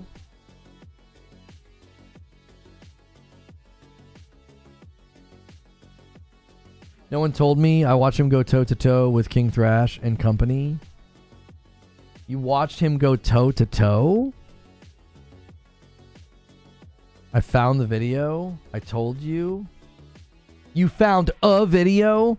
Should we go back and let's reread what your original claim was? Okay, so you found a video, right?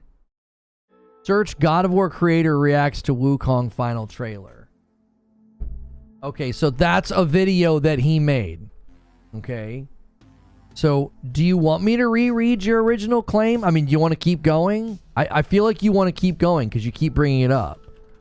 So let's do this. God of War creator reacts, right, to Wukong. All right? All right.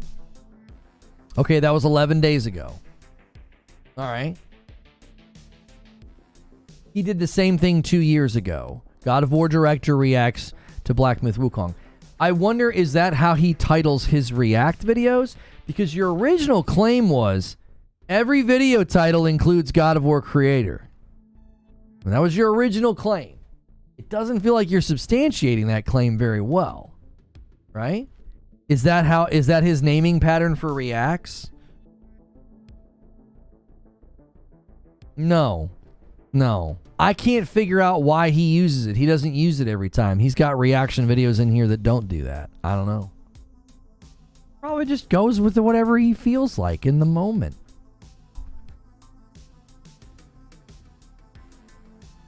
There's a line between trauma responses and messaging, and the direction of the newer God of War games lean more into thematic messaging rather than personal reaction. I would imagine he titles videos like that when the game is compared to God of War. Oh yeah, I mean maybe that's why, because a lot of people were saying that it was similar to God of War. So maybe that's why he's putting it in the title. That would make contextual sense.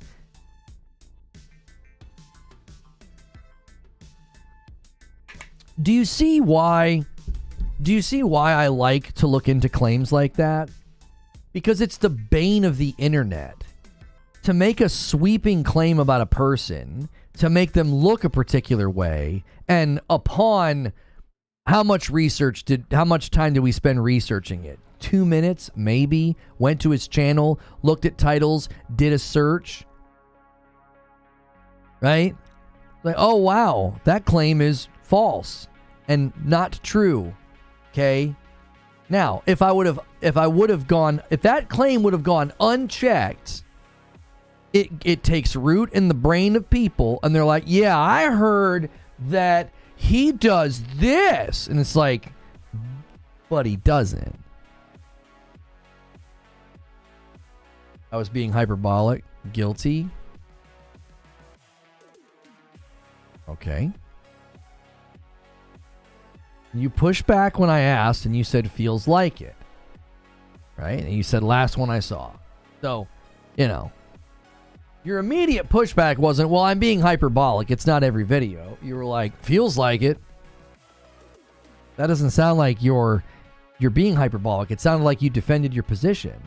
Yeah. I don't know. You're like, feels like it. Feels like you were defending your position. If you were being hyperbolic and I pushed back on it, you would say, I was just exaggerating. He does it every once in a while and I don't like it. Oh, okay, cool. That's fine. You can have that opinion.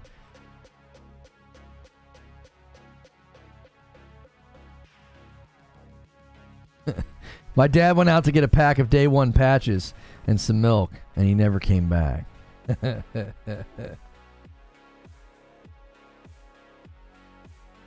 I was at the show, and Jaffe was arguing with the round table, and I still did not leave with the impression that he hates Sony. Yeah, I mean, I think in general, I know what it's like to be labeled as, well, you just bash, you just hate, you just do this. And it's commonly made by somebody who doesn't consume my content. It's commonly made by somebody who looks at clips that have been false framed or ripped from context or thrown in an assault video, right? And so I know what that's like. So when I see people doing that to other creators, my instinct is to go on the defensive and be like, you know what? I bet what you're saying isn't true. I bet what you're saying is not true. I bet it's an uncharitable and narrow take. And I'm trying to be better about this. I'm trying to be more open-minded about people and about content creators, because I feel like in this space, I've watched a couple of documentaries about the rise and fall of fill in the blank, right? The rise and fall of so-and-so. And do you want to know what a common theme is in these documentaries? It doesn't matter who it is. It doesn't matter. The same thing ends up torpedoing their mental health or their outlook or their content. And do you know what it is? Getting attacked and getting criticized. And they don't handle it well, and they throw gas on the fire. And I immediately know what that's like. I empathize. I'm like, yep, I totally get why you would have done that. I totally get why you would have tried to defend yourself. I totally get why you would have started making videos and responding and reacting. You know, I've watched, I think, 3 different rise and fall videos, and I'm like, they all have the same, it all hinges. Now, the reaction that they do, and the fallout, and the bad things that happen, they all take on different shapes, but the infection point is always the exact same. It's, they start to get attacked, they start to get haters, trolls, and criticism, and they don't handle it well. And from that point on, it's like they're spinning their tires and sliding backwards. And I guarantee you, if I didn't have somebody in my corner who understands YouTube that was like, nope, we're not doing that. We're not going to make content. We're not going to react. We're not going to defend ourselves. We're not doing any of that. James says, I appreciate your safe for work broadcast. While some people may prefer profanity and other vulgar conversations, there is certainly an audience for content that is not explicit. I really appreciate that. Thank you. Thank you. I've even tried to not, in the members content, I'm also trying to swear less. I just don't like swearing. I want to swear less in my life, just in general. And I'm trying to do the same thing there.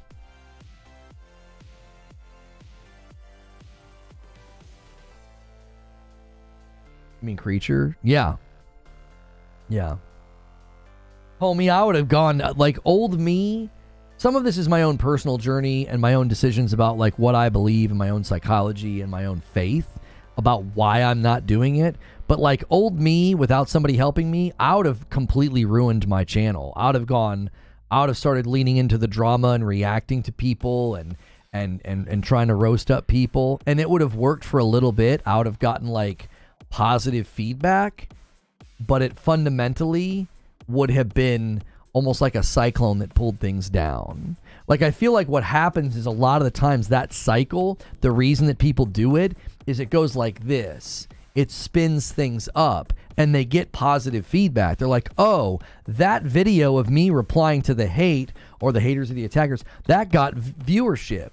But that cyclone starts to invert on itself and becomes a black hole, and it starts to pull things down because there's no staying power with that. It ends up hurting you. So that's why whenever somebody does that, like somebody comes in, people were saying some things about Jaffe, and I'm like, I don't know if any of that's true. Just broad claims about the man, and I'm like, I don't know. Is that true? I need to look into that. Is that what he does? Is that his position? Is that his beliefs? Would he agree with what you're saying? Would he feel like you're representing his position and his outlook and his arguments fairly? Or would he feel like he's being, summarized in a very reductionist way? And I happen to think, after all of my time on the internet, it's almost always an uncharitable reductionist summary of a person. I very rarely find somebody who's like, yeah, I don't like that person's content. Why? Well, now they might be charitable and they might say, yeah, it just isn't my thing.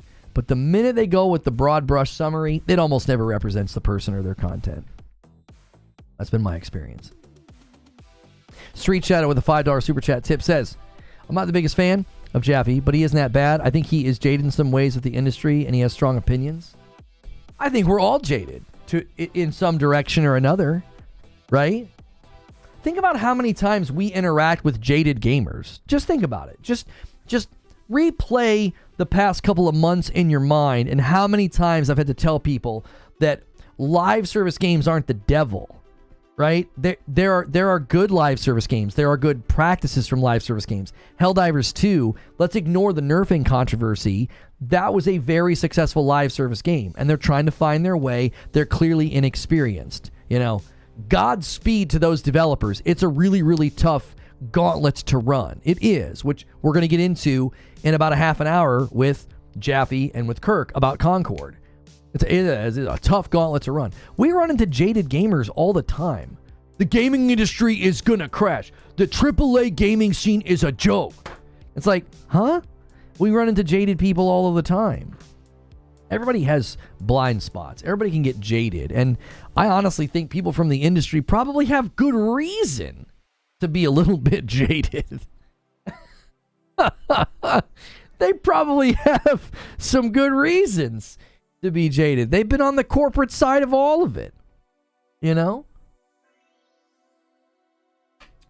like what Zubair just did. Games are worse than they've ever been as like award-winning, record-breaking games hit the market, Just be careful that you're not saying something about a person that betrays the same truth about you. Okay, his Discord is... Got it. I'm not going to say it out loud. Don't need people, you know, bombarding him.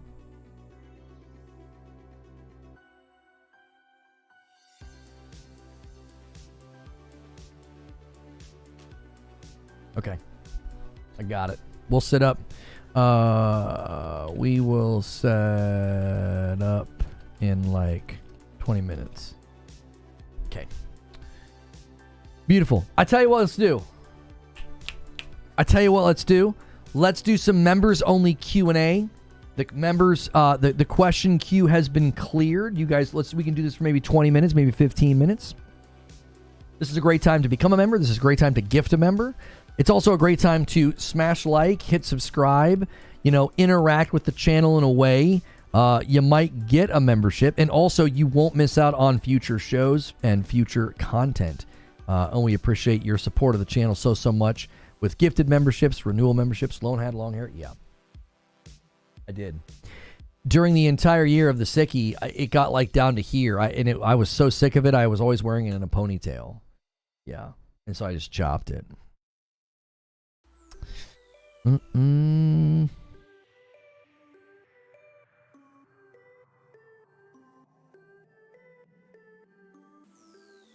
Oh, that's fine. He's done more for the gaming industry than Geoff Keighley, yet Keighley gets more respect. But I don't understand. What do you mean? What do you mean? Like, what Keighley gets more respect? I mean, but what measurements are you using to make a claim like that?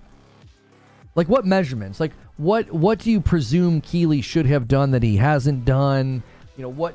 I'm just curious. Like, how are you stacking those scales up to claim that? I'm not even saying you're wrong. I'm trying to understand your position. Like, what do you even mean? Keighley gets all this hate because he does these big events, and I guess he's supposed to get up on stage and wave every social movement and political flag to satisfy the ravenous public who's like, well, you have a platform, so you should stand up for everybody, apparently. Those who have been laid off, global conflicts, political issues, social issues. Jiminy frickin' Christmas. Like, Keighley has an operation to run. He's not there to give his stage to every single, cause that's out there. I think Keighley's been good for games. He puts games on a stage and a platform that makes the world say, hey, that's pretty big over there. No, I'm never going to grow my hair back out. All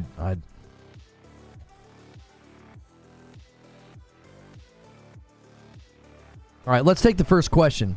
And you do need to be a member to submit questions for this. So hit that join button. Make sure if you're going to pick a brand new membership, though, Member Plus is the one that you want to pick.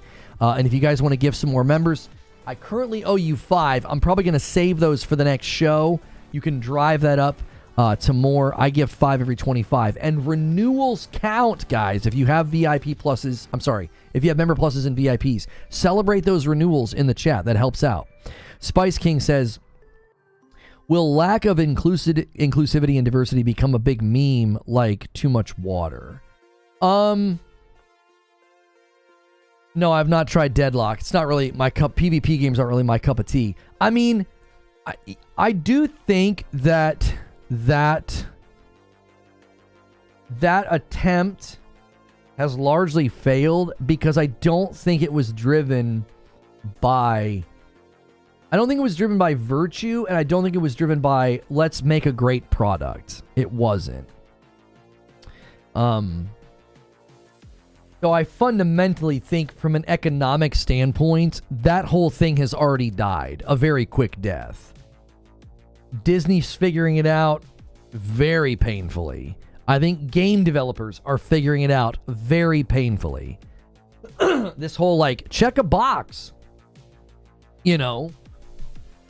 This mythical audience that they thought they were going to get by making their games, more diverse. There's nothing wrong with having diversity in your game.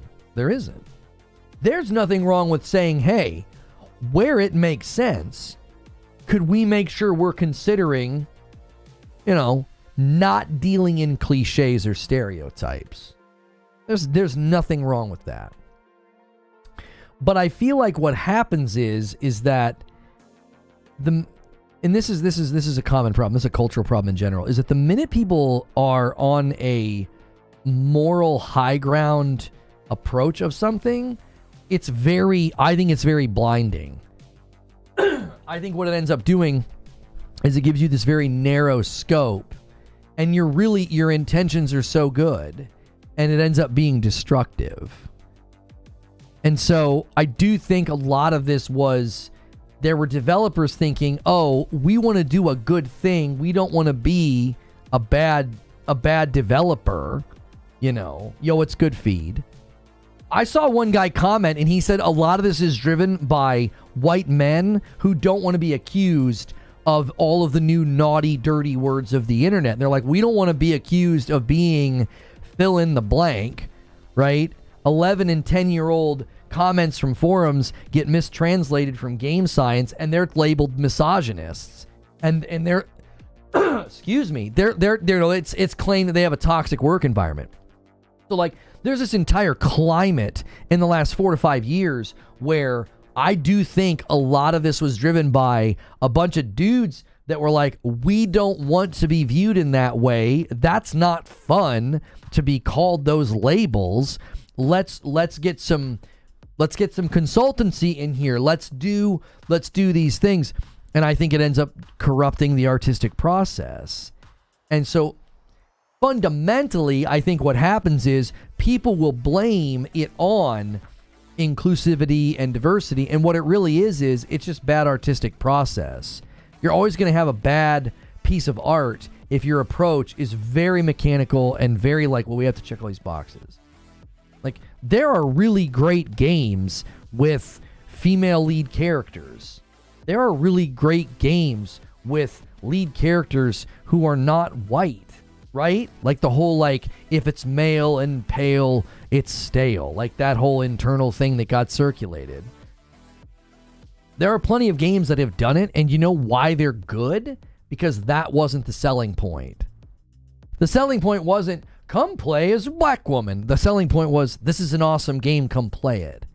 And I think that's where you have to start. Now, if you say, I come from this background and I would really like to make a game about this group of people or about this culture, I think that is a great starting point, because that would then inspire the story. I think we saw that with Tales of Kinsera. That guy got attacked, I think, completely unnecessarily, because the problem with this situation is everybody's getting like red-pilled into insanity, and they're basically attacking anybody that does something like he did, which is, I'm telling a story that's really important to me, and it's based on, you know, my history, my culture, and my beliefs. Like, and there was nothing wrong with that at all.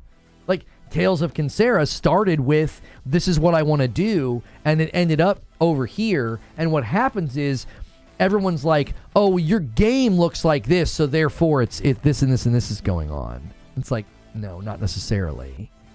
So I think a lot of people are misfiring. I think they're misfiring. I think they're shooting. There's a lot of friendly fire going on. I actually didn't like the combat in Tales of Kinsera. I loved Prince of Persia, and I thought the combat in Tales of Kinsera was I thought it had issues with. I don't want to get into it now, because that's not the purpose of this conversation. But I thought there were so many flat tire issues with the combat. It lacked fluidity and flow state for a game that was all about speed and, you know, and fast movement. There were a lot of choices they made that I thought weren't good coming from Prince of Persia, which is extremely unfair. But like the Prince of Persia game, that's the best Metroidvania I have played since like Ori and the Blind Forest and Will of the Wisps. And Tales of Kinsera's combat it didn't feel good. It just didn't feel good. It had a lot of oddities and weird resets, and it had a lot of flat tires, is how I would describe it. So, Rozo Jerry with 8 months of memberships. Did you see the Ackman interview with Marty O'Donnell? It covers the old Bungie and how they slowly became the company it is today. Yes, and you know, I think the truth is always somewhere in the middle, right? Marty O'Donnell's version of things. There's probably other people's versions of things, and the truth is somewhere in the middle. But I do think Marty gives some really, really helpful insight into why Bungie is where it is. And I wasn't surprised by any of it. I wasn't. Bungie's getting kind of what it built. You know? A lot of chickens are going to come home to roost for them over the course of the next couple of years. I don't think we've seen the end of, you know, the truth about that company. So, Citizen JV with a question says, if not Forza 5 being announced, which games do you predict could be announced? Well, I'll tell you this. If there's one thing I know about the industry, when a bunch of smoke starts to crop up around one title, it's probably that title, right? So, to me, it seems like it's going to be Indiana Jones. And I think maybe people got their wires crossed. Like, Indiana Jones is on pace to release fourth quarter for Xbox, and maybe they're going to announce that it's coming to PlayStation 6 months later or something, because everybody's like, oh, it's getting delayed and it's coming to PlayStation. I think maybe they're crossing their wires, and it is coming to PlayStation, but PlayStation's release date's later to maybe establish, like what the CFO said, like first, better, or best. Like, oh, you're going to be able to play Indiana Jones first on Xbox, but, you know, we do have a release date for PlayStation as well. I don't know, something like that, maybe? The one rumor was that, oh, it's coming to PlayStation, it's getting delayed. And it's like, they just had a preview event where they said that Indiana Jones is coming this year. So I'm like, that doesn't make any sense. If it is getting delayed and coming to PlayStation, then that preview event is just a bizarre decision. I don't get that at all. Prince of Persia definitely looks like an interesting game. Still got to get it. Listen, if you liked Ori and the Blind Forest, Hollow Knight, Ori and the Will of the Wisps, if you like Sundered is from Thunder Lotus. They also made Spiritfarer. I think, you know, Sundered is just glorious art style. Really, really cool boss fights. And if you liked any of those games, you will love Prince of Persia. It's such an excellently executed Metroidvania. The platforming, complemented by the abilities that you get and how they interweave the abilities that you get into the fights. It's just so well done. I really hope it gets some recognition at the Game Awards, because I really do think it's a great game. I do. John, always with a question. How likely is it we'll see some more of Light No Fire? I don't know. I feel like Light No Fire is probably going to go nose down into the Game Awards. I don't know why I think that. I don't have evidence or information to point to. My gut, this is just my gut with Sean Murray and Hello Games, is that he announced the game at the Game Awards last year, and then he'll come back around and be like, hey, Keighley, I got more for you. You know, maybe gameplay, maybe a release date. Light No Fire seems to be coming sooner than expected, and it is seemingly going to be tied to No Man's Sky in some way. So we'll have to wait and see. Dark Taco says, Lona, how much do you think the PS5 Pro will cost MSRP? $600 to $650, no higher than that. $600 to $650 would be my guess. And I don't think they're going to lower the cost of the standard PlayStation 5. That also just doesn't seem to be in the cards right now. I think with if there is a price difference between them already, if the Pro is at $600, I don't think they're going to have to lower the cost of the previous PlayStation, if that makes sense. Like they'll be able to say, well, we have a price difference already. It's not like they're going to have to bring it to the market, charge $500 or $550 or something like that, and then say, oh, hey, we've got to lower the cost of the standard PlayStation. That's just my prediction based off of everything we've heard, and the money that goes into every PS5 unit, and how they're really fighting against a currency, like a falling currency with the yen. I really don't think they're going to be able to lower the price of the standard PlayStation. It would be nice if the base model went to $450. They're fighting a losing battle that's not up to them though. Like the global currency situation in some countries, their home country, it's making things tough on them. There's been some analysis into that, and it's just like they're not going to be able to drop the price of the standard PS5. They're not going to want to, because if you go to the store and it's like $500, $600, and you're like, oh, there's a $100 difference between. I think that does what it's supposed to do. This is the strongest. This is the standard. Pick which one you want. There's not going to be this like economic impetus to say, oh no, we need to lower the cost of the standard unit, especially if in the background they're fighting against like a yen that keeps dropping and making it really hard on their production cost to profit on the hardware itself. They already said they're not lowering. I thought they even kind of said that, right? They like shrouded it in like corpo speak, but it was like, yeah, we're not going to be able to do that this time.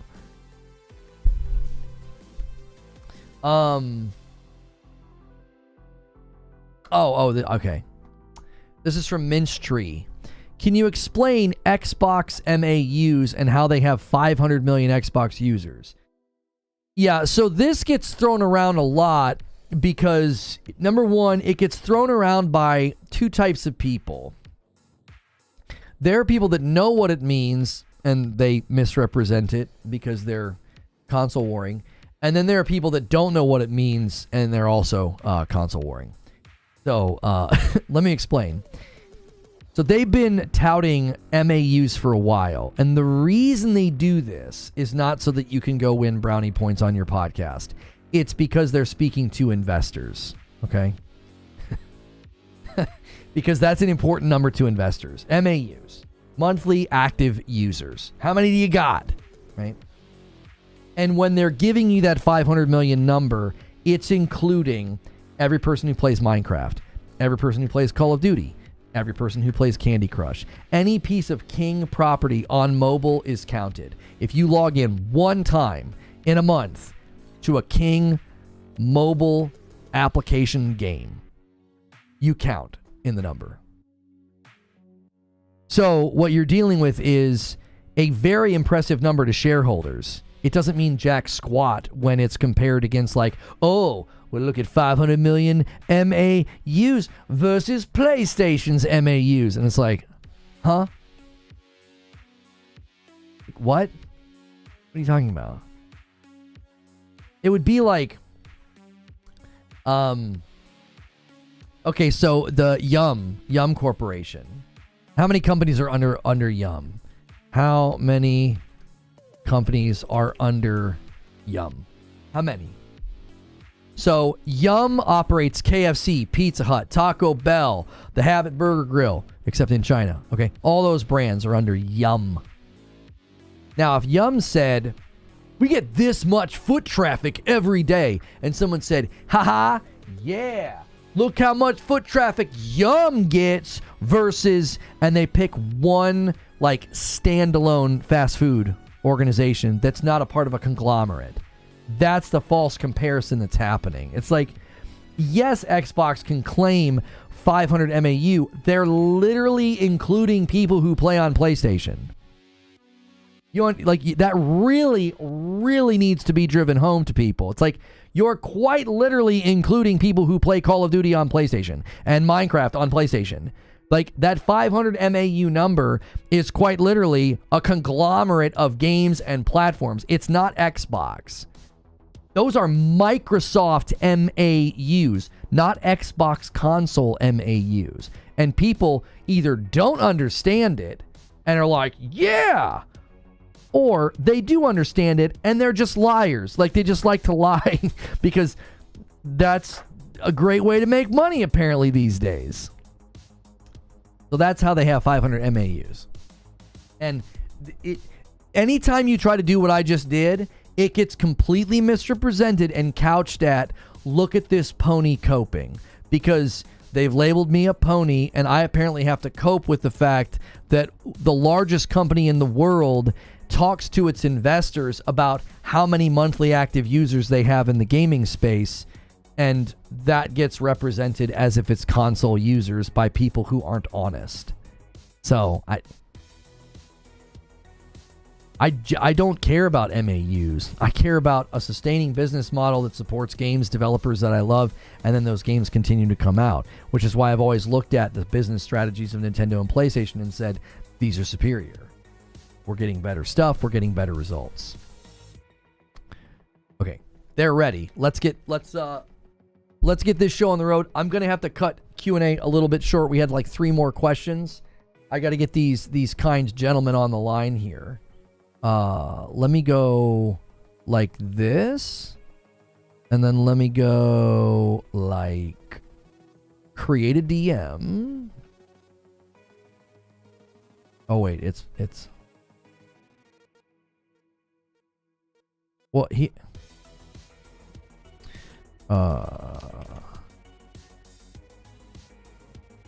has to accept my friend request. I can't call him right now. It is, yeah, it's currently a pending request.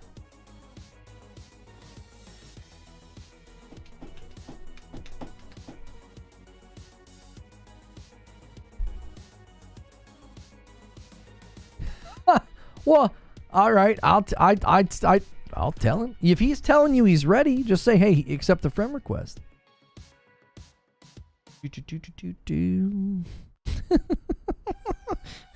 Kirk.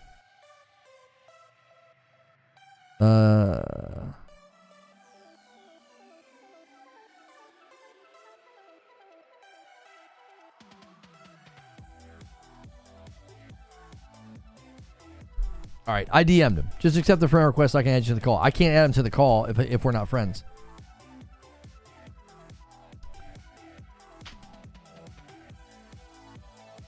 Opening night live rehearsals are happening with Mr. Geoff Keighley. Oh, I was supposed to schedule this. I was supposed to schedule this like 30 minutes ago.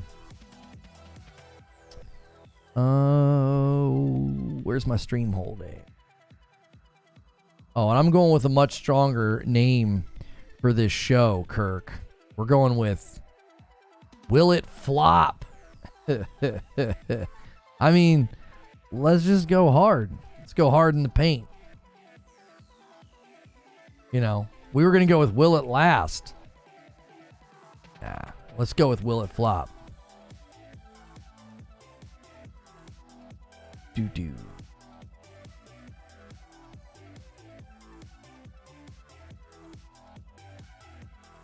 All right, let me get my tags copied. And then I will get Jaffe on the line momentarily. Excuse me. That, and that. Boom. This is public for now. When did you send it? I don't see it. It shows as pending. I sent it to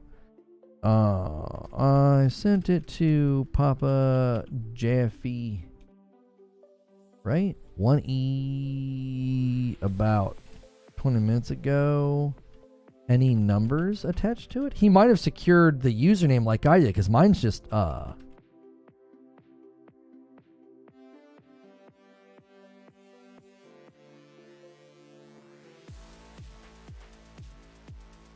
He can also just send one to just straight up Lono.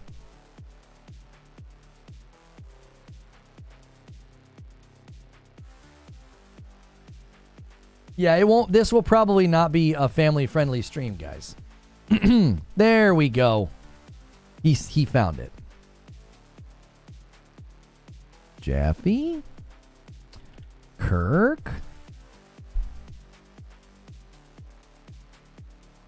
Create group DM. Start a video call. Pop it out. Oh, my camera angle is terrible. There he is. The great Jaffe disappearance. Good stuff. Is he co-streaming, or is he just coming on? Oh, I don't know. We can ask him. Okay. If he's just coming on and why is my camera like not in the right spot? If he's just coming on and brings like his people over with him, like if he tweets it out, we might get like a lot of DEI and stuff. That's fine.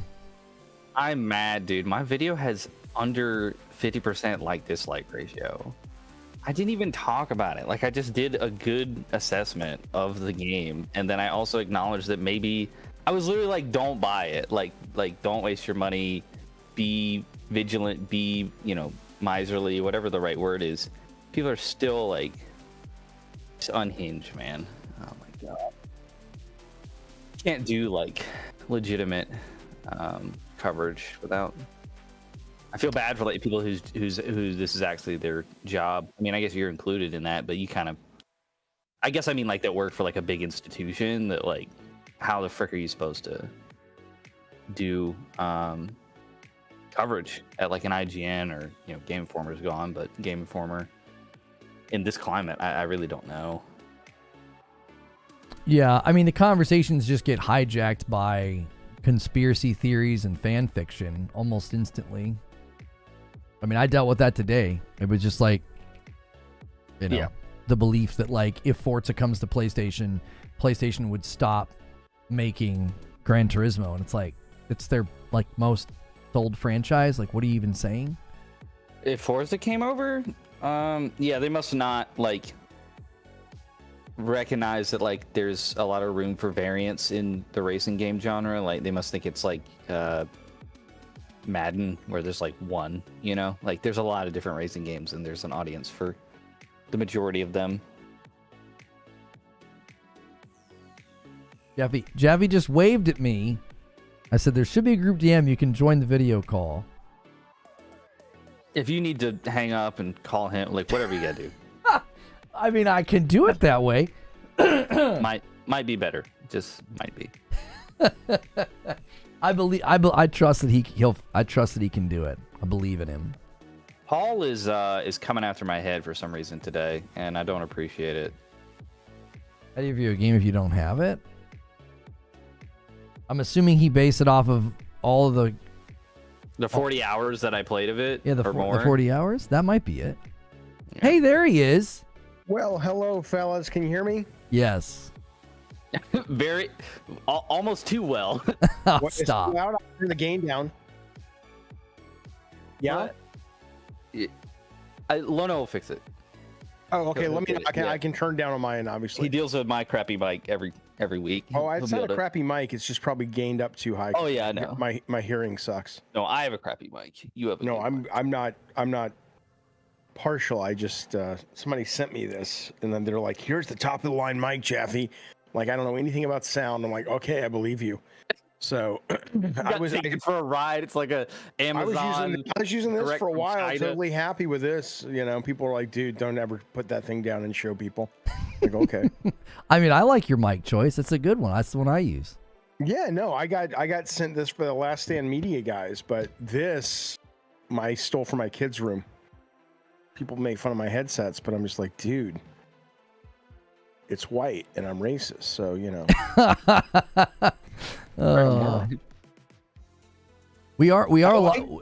just so you know, I'm live right now making the scene we haven't started yet though. It's staggering how little I care about what people will think of me.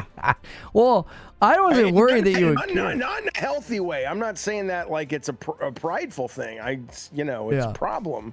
Jaffy, I'm so glad we have you in for some levity on this this very contentious topic that we have today. What's the contentious topic? Seriously, just haven't been briefed. No idea. I thought we were doing Concord, but then I saw the title. We are talking about Concord. The title now says Gamescom, so I don't know what the fuck. No. He's gonna transition over. That's his morning gig. He does like a 2-hour live.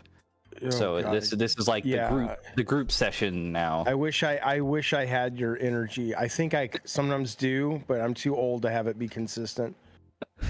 Yeah, he's like, he'll just post on Twitter, he'll be like, do you guys want to call in, or you just want me to talk, or I don't know. That's more fun. You can call in, and then I'll talk this time. And do you want to talk about games? Do you want to talk about aliens? What do you want me to talk about? Oh my god, I had some drugs the other day. Whoo, Lord, I'm not even fucking with you. I had some drugs the other day. it was just pot, but it was so much pot, man, Mhm. that I started having conversations with these kind of entities. I'm not even fucking with you. I swear this is all true. Mhm. And I recorded it. I'm going to make a video because I have the audio records of it. But it was fascinating. And then ever since then, I've been having lucid dreams the last 2 nights. Oh, you And- don't say. No, it's been great. I just hope it's like your neighbor trying to mow their lawn and like you won't leave them alone. And then you're like, Yeah. I talked to this entity and he's like, I'm trying to mow my lawn. No. It was them saying to me, like, showing me things, and they're like, you know, but we can't let you take this out into the real world. That's not how it works. But we'll let you remember that we showed you.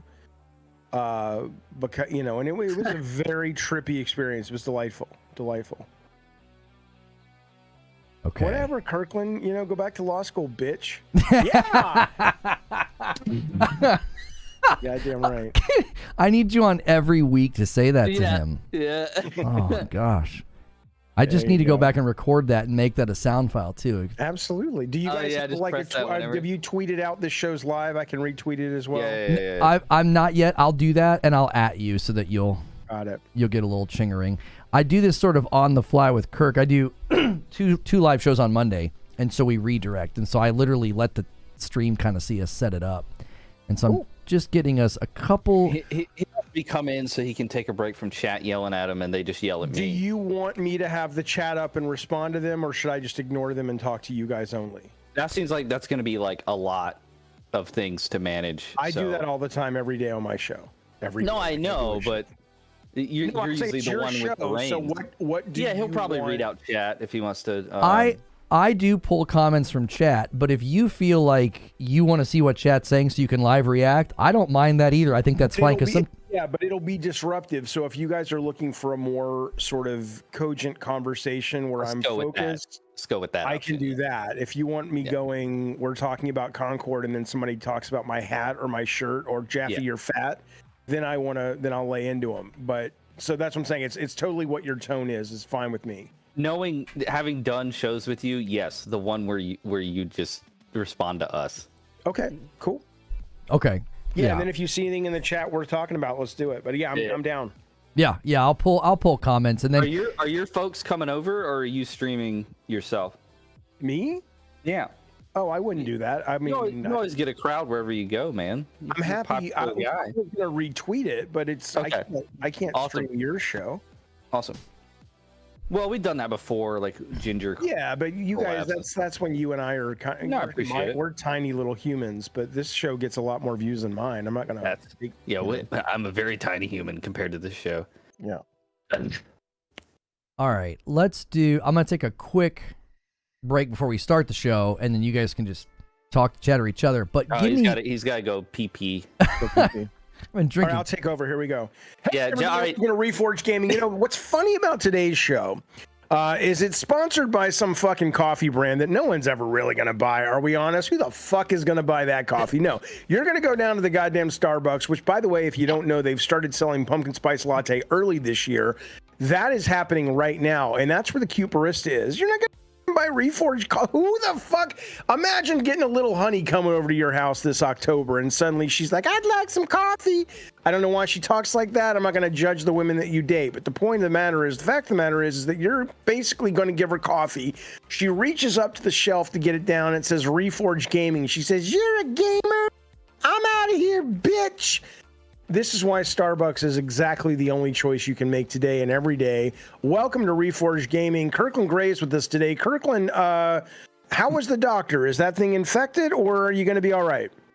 You know, I was concerned given the quality of people I was hanging out with, but everything's okay. I'm glad. That's good. That's good. Yeah, is it still smoking, or is that? I mean, that's kind of a neat little party trick. that was a different issue. Yeah. Different. Oh. That's all I got, Kirkland. I didn't sleep very well last night. Do you ever? Yeah, when your mom leaves. Oh my God. Come on now. Jazz hands. Yeah, that's right. Listen, no, I usually sleep pretty well, pretty good, but like I said, I've been lucid dreaming, and I've been able to control them. And lately, and I'm not even fucking with you. I think this dream I had the other night, or this pot that I took the other day, opened up some channel in my brain, because I swear I'm not doing a bit. I'm telling you the honest truth. Because it's since then I've been able to lucid dream, and I had these lucid dreams the last 2 nights where bad things would happen. And they weren't like nightmares, but it was like, oh, I'd get in a car, fender bender, just like pain in the ass things. Had to go to the DMV. Almost just like, oh, I got to file the insurance claim, or I was supposed to fly to Japan and I didn't have my luggage and I missed the flight. Just kind of little things like that. Where's your passport? You can never find that thing, you know? That's right. And it turned out that all of these were almost like little muscle building exercises, because my brain would recognize, wait a minute, I'm not flying to Japan. This is a dream, right? Or wait a minute, right. I didn't really get in a car fender bender. This is a dream. And it was cool. Could be dreaming right now. This could be a dream. I know I'm not doing this show. The way you do it is you take your hand and you push your finger through it, and that's like one of the tests. And obviously, if it goes through it, you're either in a deep level of trouble in real life, or you're having a dream. That applies to multiple things. Yeah, it does. And also, if you count your fingers in the dream, unless you've had some kind of accident and you don't have 5, there are literally tricks that you're supposed to do to tell yourself when you're awake. So when you dream and you think you might be dreaming, you do one of them, and it's pretty cool. Isn't if Leonardo DiCaprio is your mind security, that's probably a good indication that you're dreaming. It's a bad indication. You've gone into some bad fucking shit at that point. But we already did the show. It's done. That's great. You've been canceled. He's like, that's the best news ever. Oh, God. I'm gonna relax. For me to get you canceled so he can take over the show. He's very ambitious. You gotta be careful with this guy. Let's not activate this man's long-standing PTSD. That's right. That's right. Yeah. Is that a pipe? Do you have a pipe? Mm-hmm. I have this one. All right, Sherlock Holmes. That's literally like the Robert Downey Jr. Sherlock Holmes. Well, that's Gandalf, baby. Oh yeah, no, you're right. That's totally what that is. And I've never smoked weed out of a pipe before, but I really want to get some weed and then go into the mountains. Imagine the hallucinations you'll have then. I love pipes. I don't smoke that often. Not just weed. It's not good for my lungs, obviously. But on the rare occasion I choose to smoke, I really want it to start happening from a pipe. Yeah. Safe for Work is definitely canceled today, guys. Safe for Work? Yeah, I'm when I do my shows, I'm safe for work. But when I have guests on, I don't ask. Oh, Safe for Work. Yeah. I see. I don't ask you to filter yourself, though. He's like, what is that? I'm not familiar with that concept. I'm not. Okay, so I sent the tweet. You guys are both mentioned, and then we'll get started here in just awesome. a second. Okay. Yeah, Jeffy, tweet that out. Get your weirdos in here. Let me tell you something, fuckface. Hang on. Still playing Marvel Snap? Oh, fuck yeah. I've been trying to make... let me tell you something about that. Hang on a second.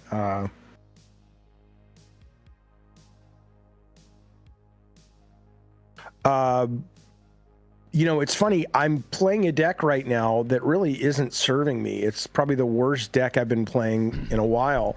But I'm enjoying the Wiccan card so much because it's just kind of like a really interesting mental gymnastics trying to make it trigger, that even though I probably have like a 40% win rate with it compared to my other decks, I still enjoy it like a puzzle.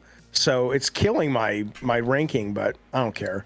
You sound like me when I came on your show and like ranted at you about Cannonball, and then you called me an AI. Like, this is very analytical for you regarding Snap. Well, no, it's before you were like, I like the dinosaur. It's all it's all in the delivery. You see, you got to, But I will say, in a distilled form, your Concord review was pretty good. I've never watched any of your stuff at all. I've never watched the reviews though. Neither is Lono. It's fine. It's totally fine. I thought it was really a good review. It was really well articulated and had some good points. And I love how surprised he is. The surprise in his voice is so great. I'm rarely impressed by reviews. Like I watched a playthrough last night of not a playthrough, but impressions from IGN from Silent Hill 2, which the press embargo lifted last night. And it was interesting because most of it was fine, but then there was this one really interesting statement this guy made about, I've already forgotten it.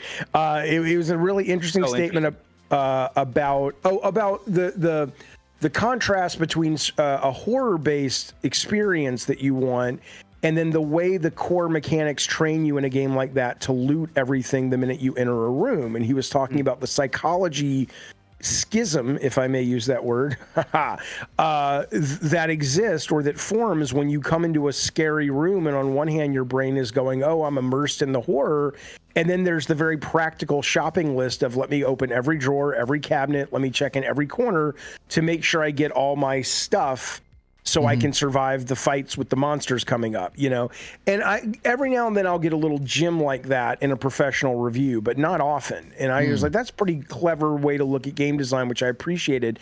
But no, the Concord review was really good. And I agree with the vast majority of it. There wasn't much I disagreed with. Hold on, Jeff. Save it for the show. This is the show. No, it's not. He hasn't started the show. Yeah, I've started the show. When he was away, I said we're going. Let him start the show, and we'll start the show. Whatever. All right, so I'll do like a quick intro, and I have to do the redirect. So, and then I'll have to cut off the first 20 seconds of it, maybe. I'll do my best. YouTube used to make that really easy, and now it's like I can't time. I hit go live. Just like do what I do. Just ramble for like 20 seconds, and then just launch into it, and you'll be fine. The rambling will get cut off. Donahue died. Come on, you guys are too young to know who that is, but it's a loss.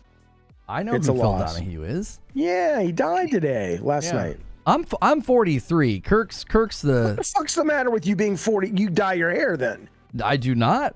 What the fuck's wrong with you? How'd you get to look he's like a good-looking dude when he doesn't have, like, I didn't say he was good-looking, but look at his fucking hair, though. There's not a goddamn gray in it. I want gray. I have a couple streaks coming in. I want the gray, and it's taking its time. God damn, that's impressive. I appreciate that. All right, I'm gonna start the show. I'm not gonna fuck you. I'm just saying your hair looks good. Well, then let's just not do the show then. I thought that was the whole point. That was the whole point. What a waste of time this has been. I understand.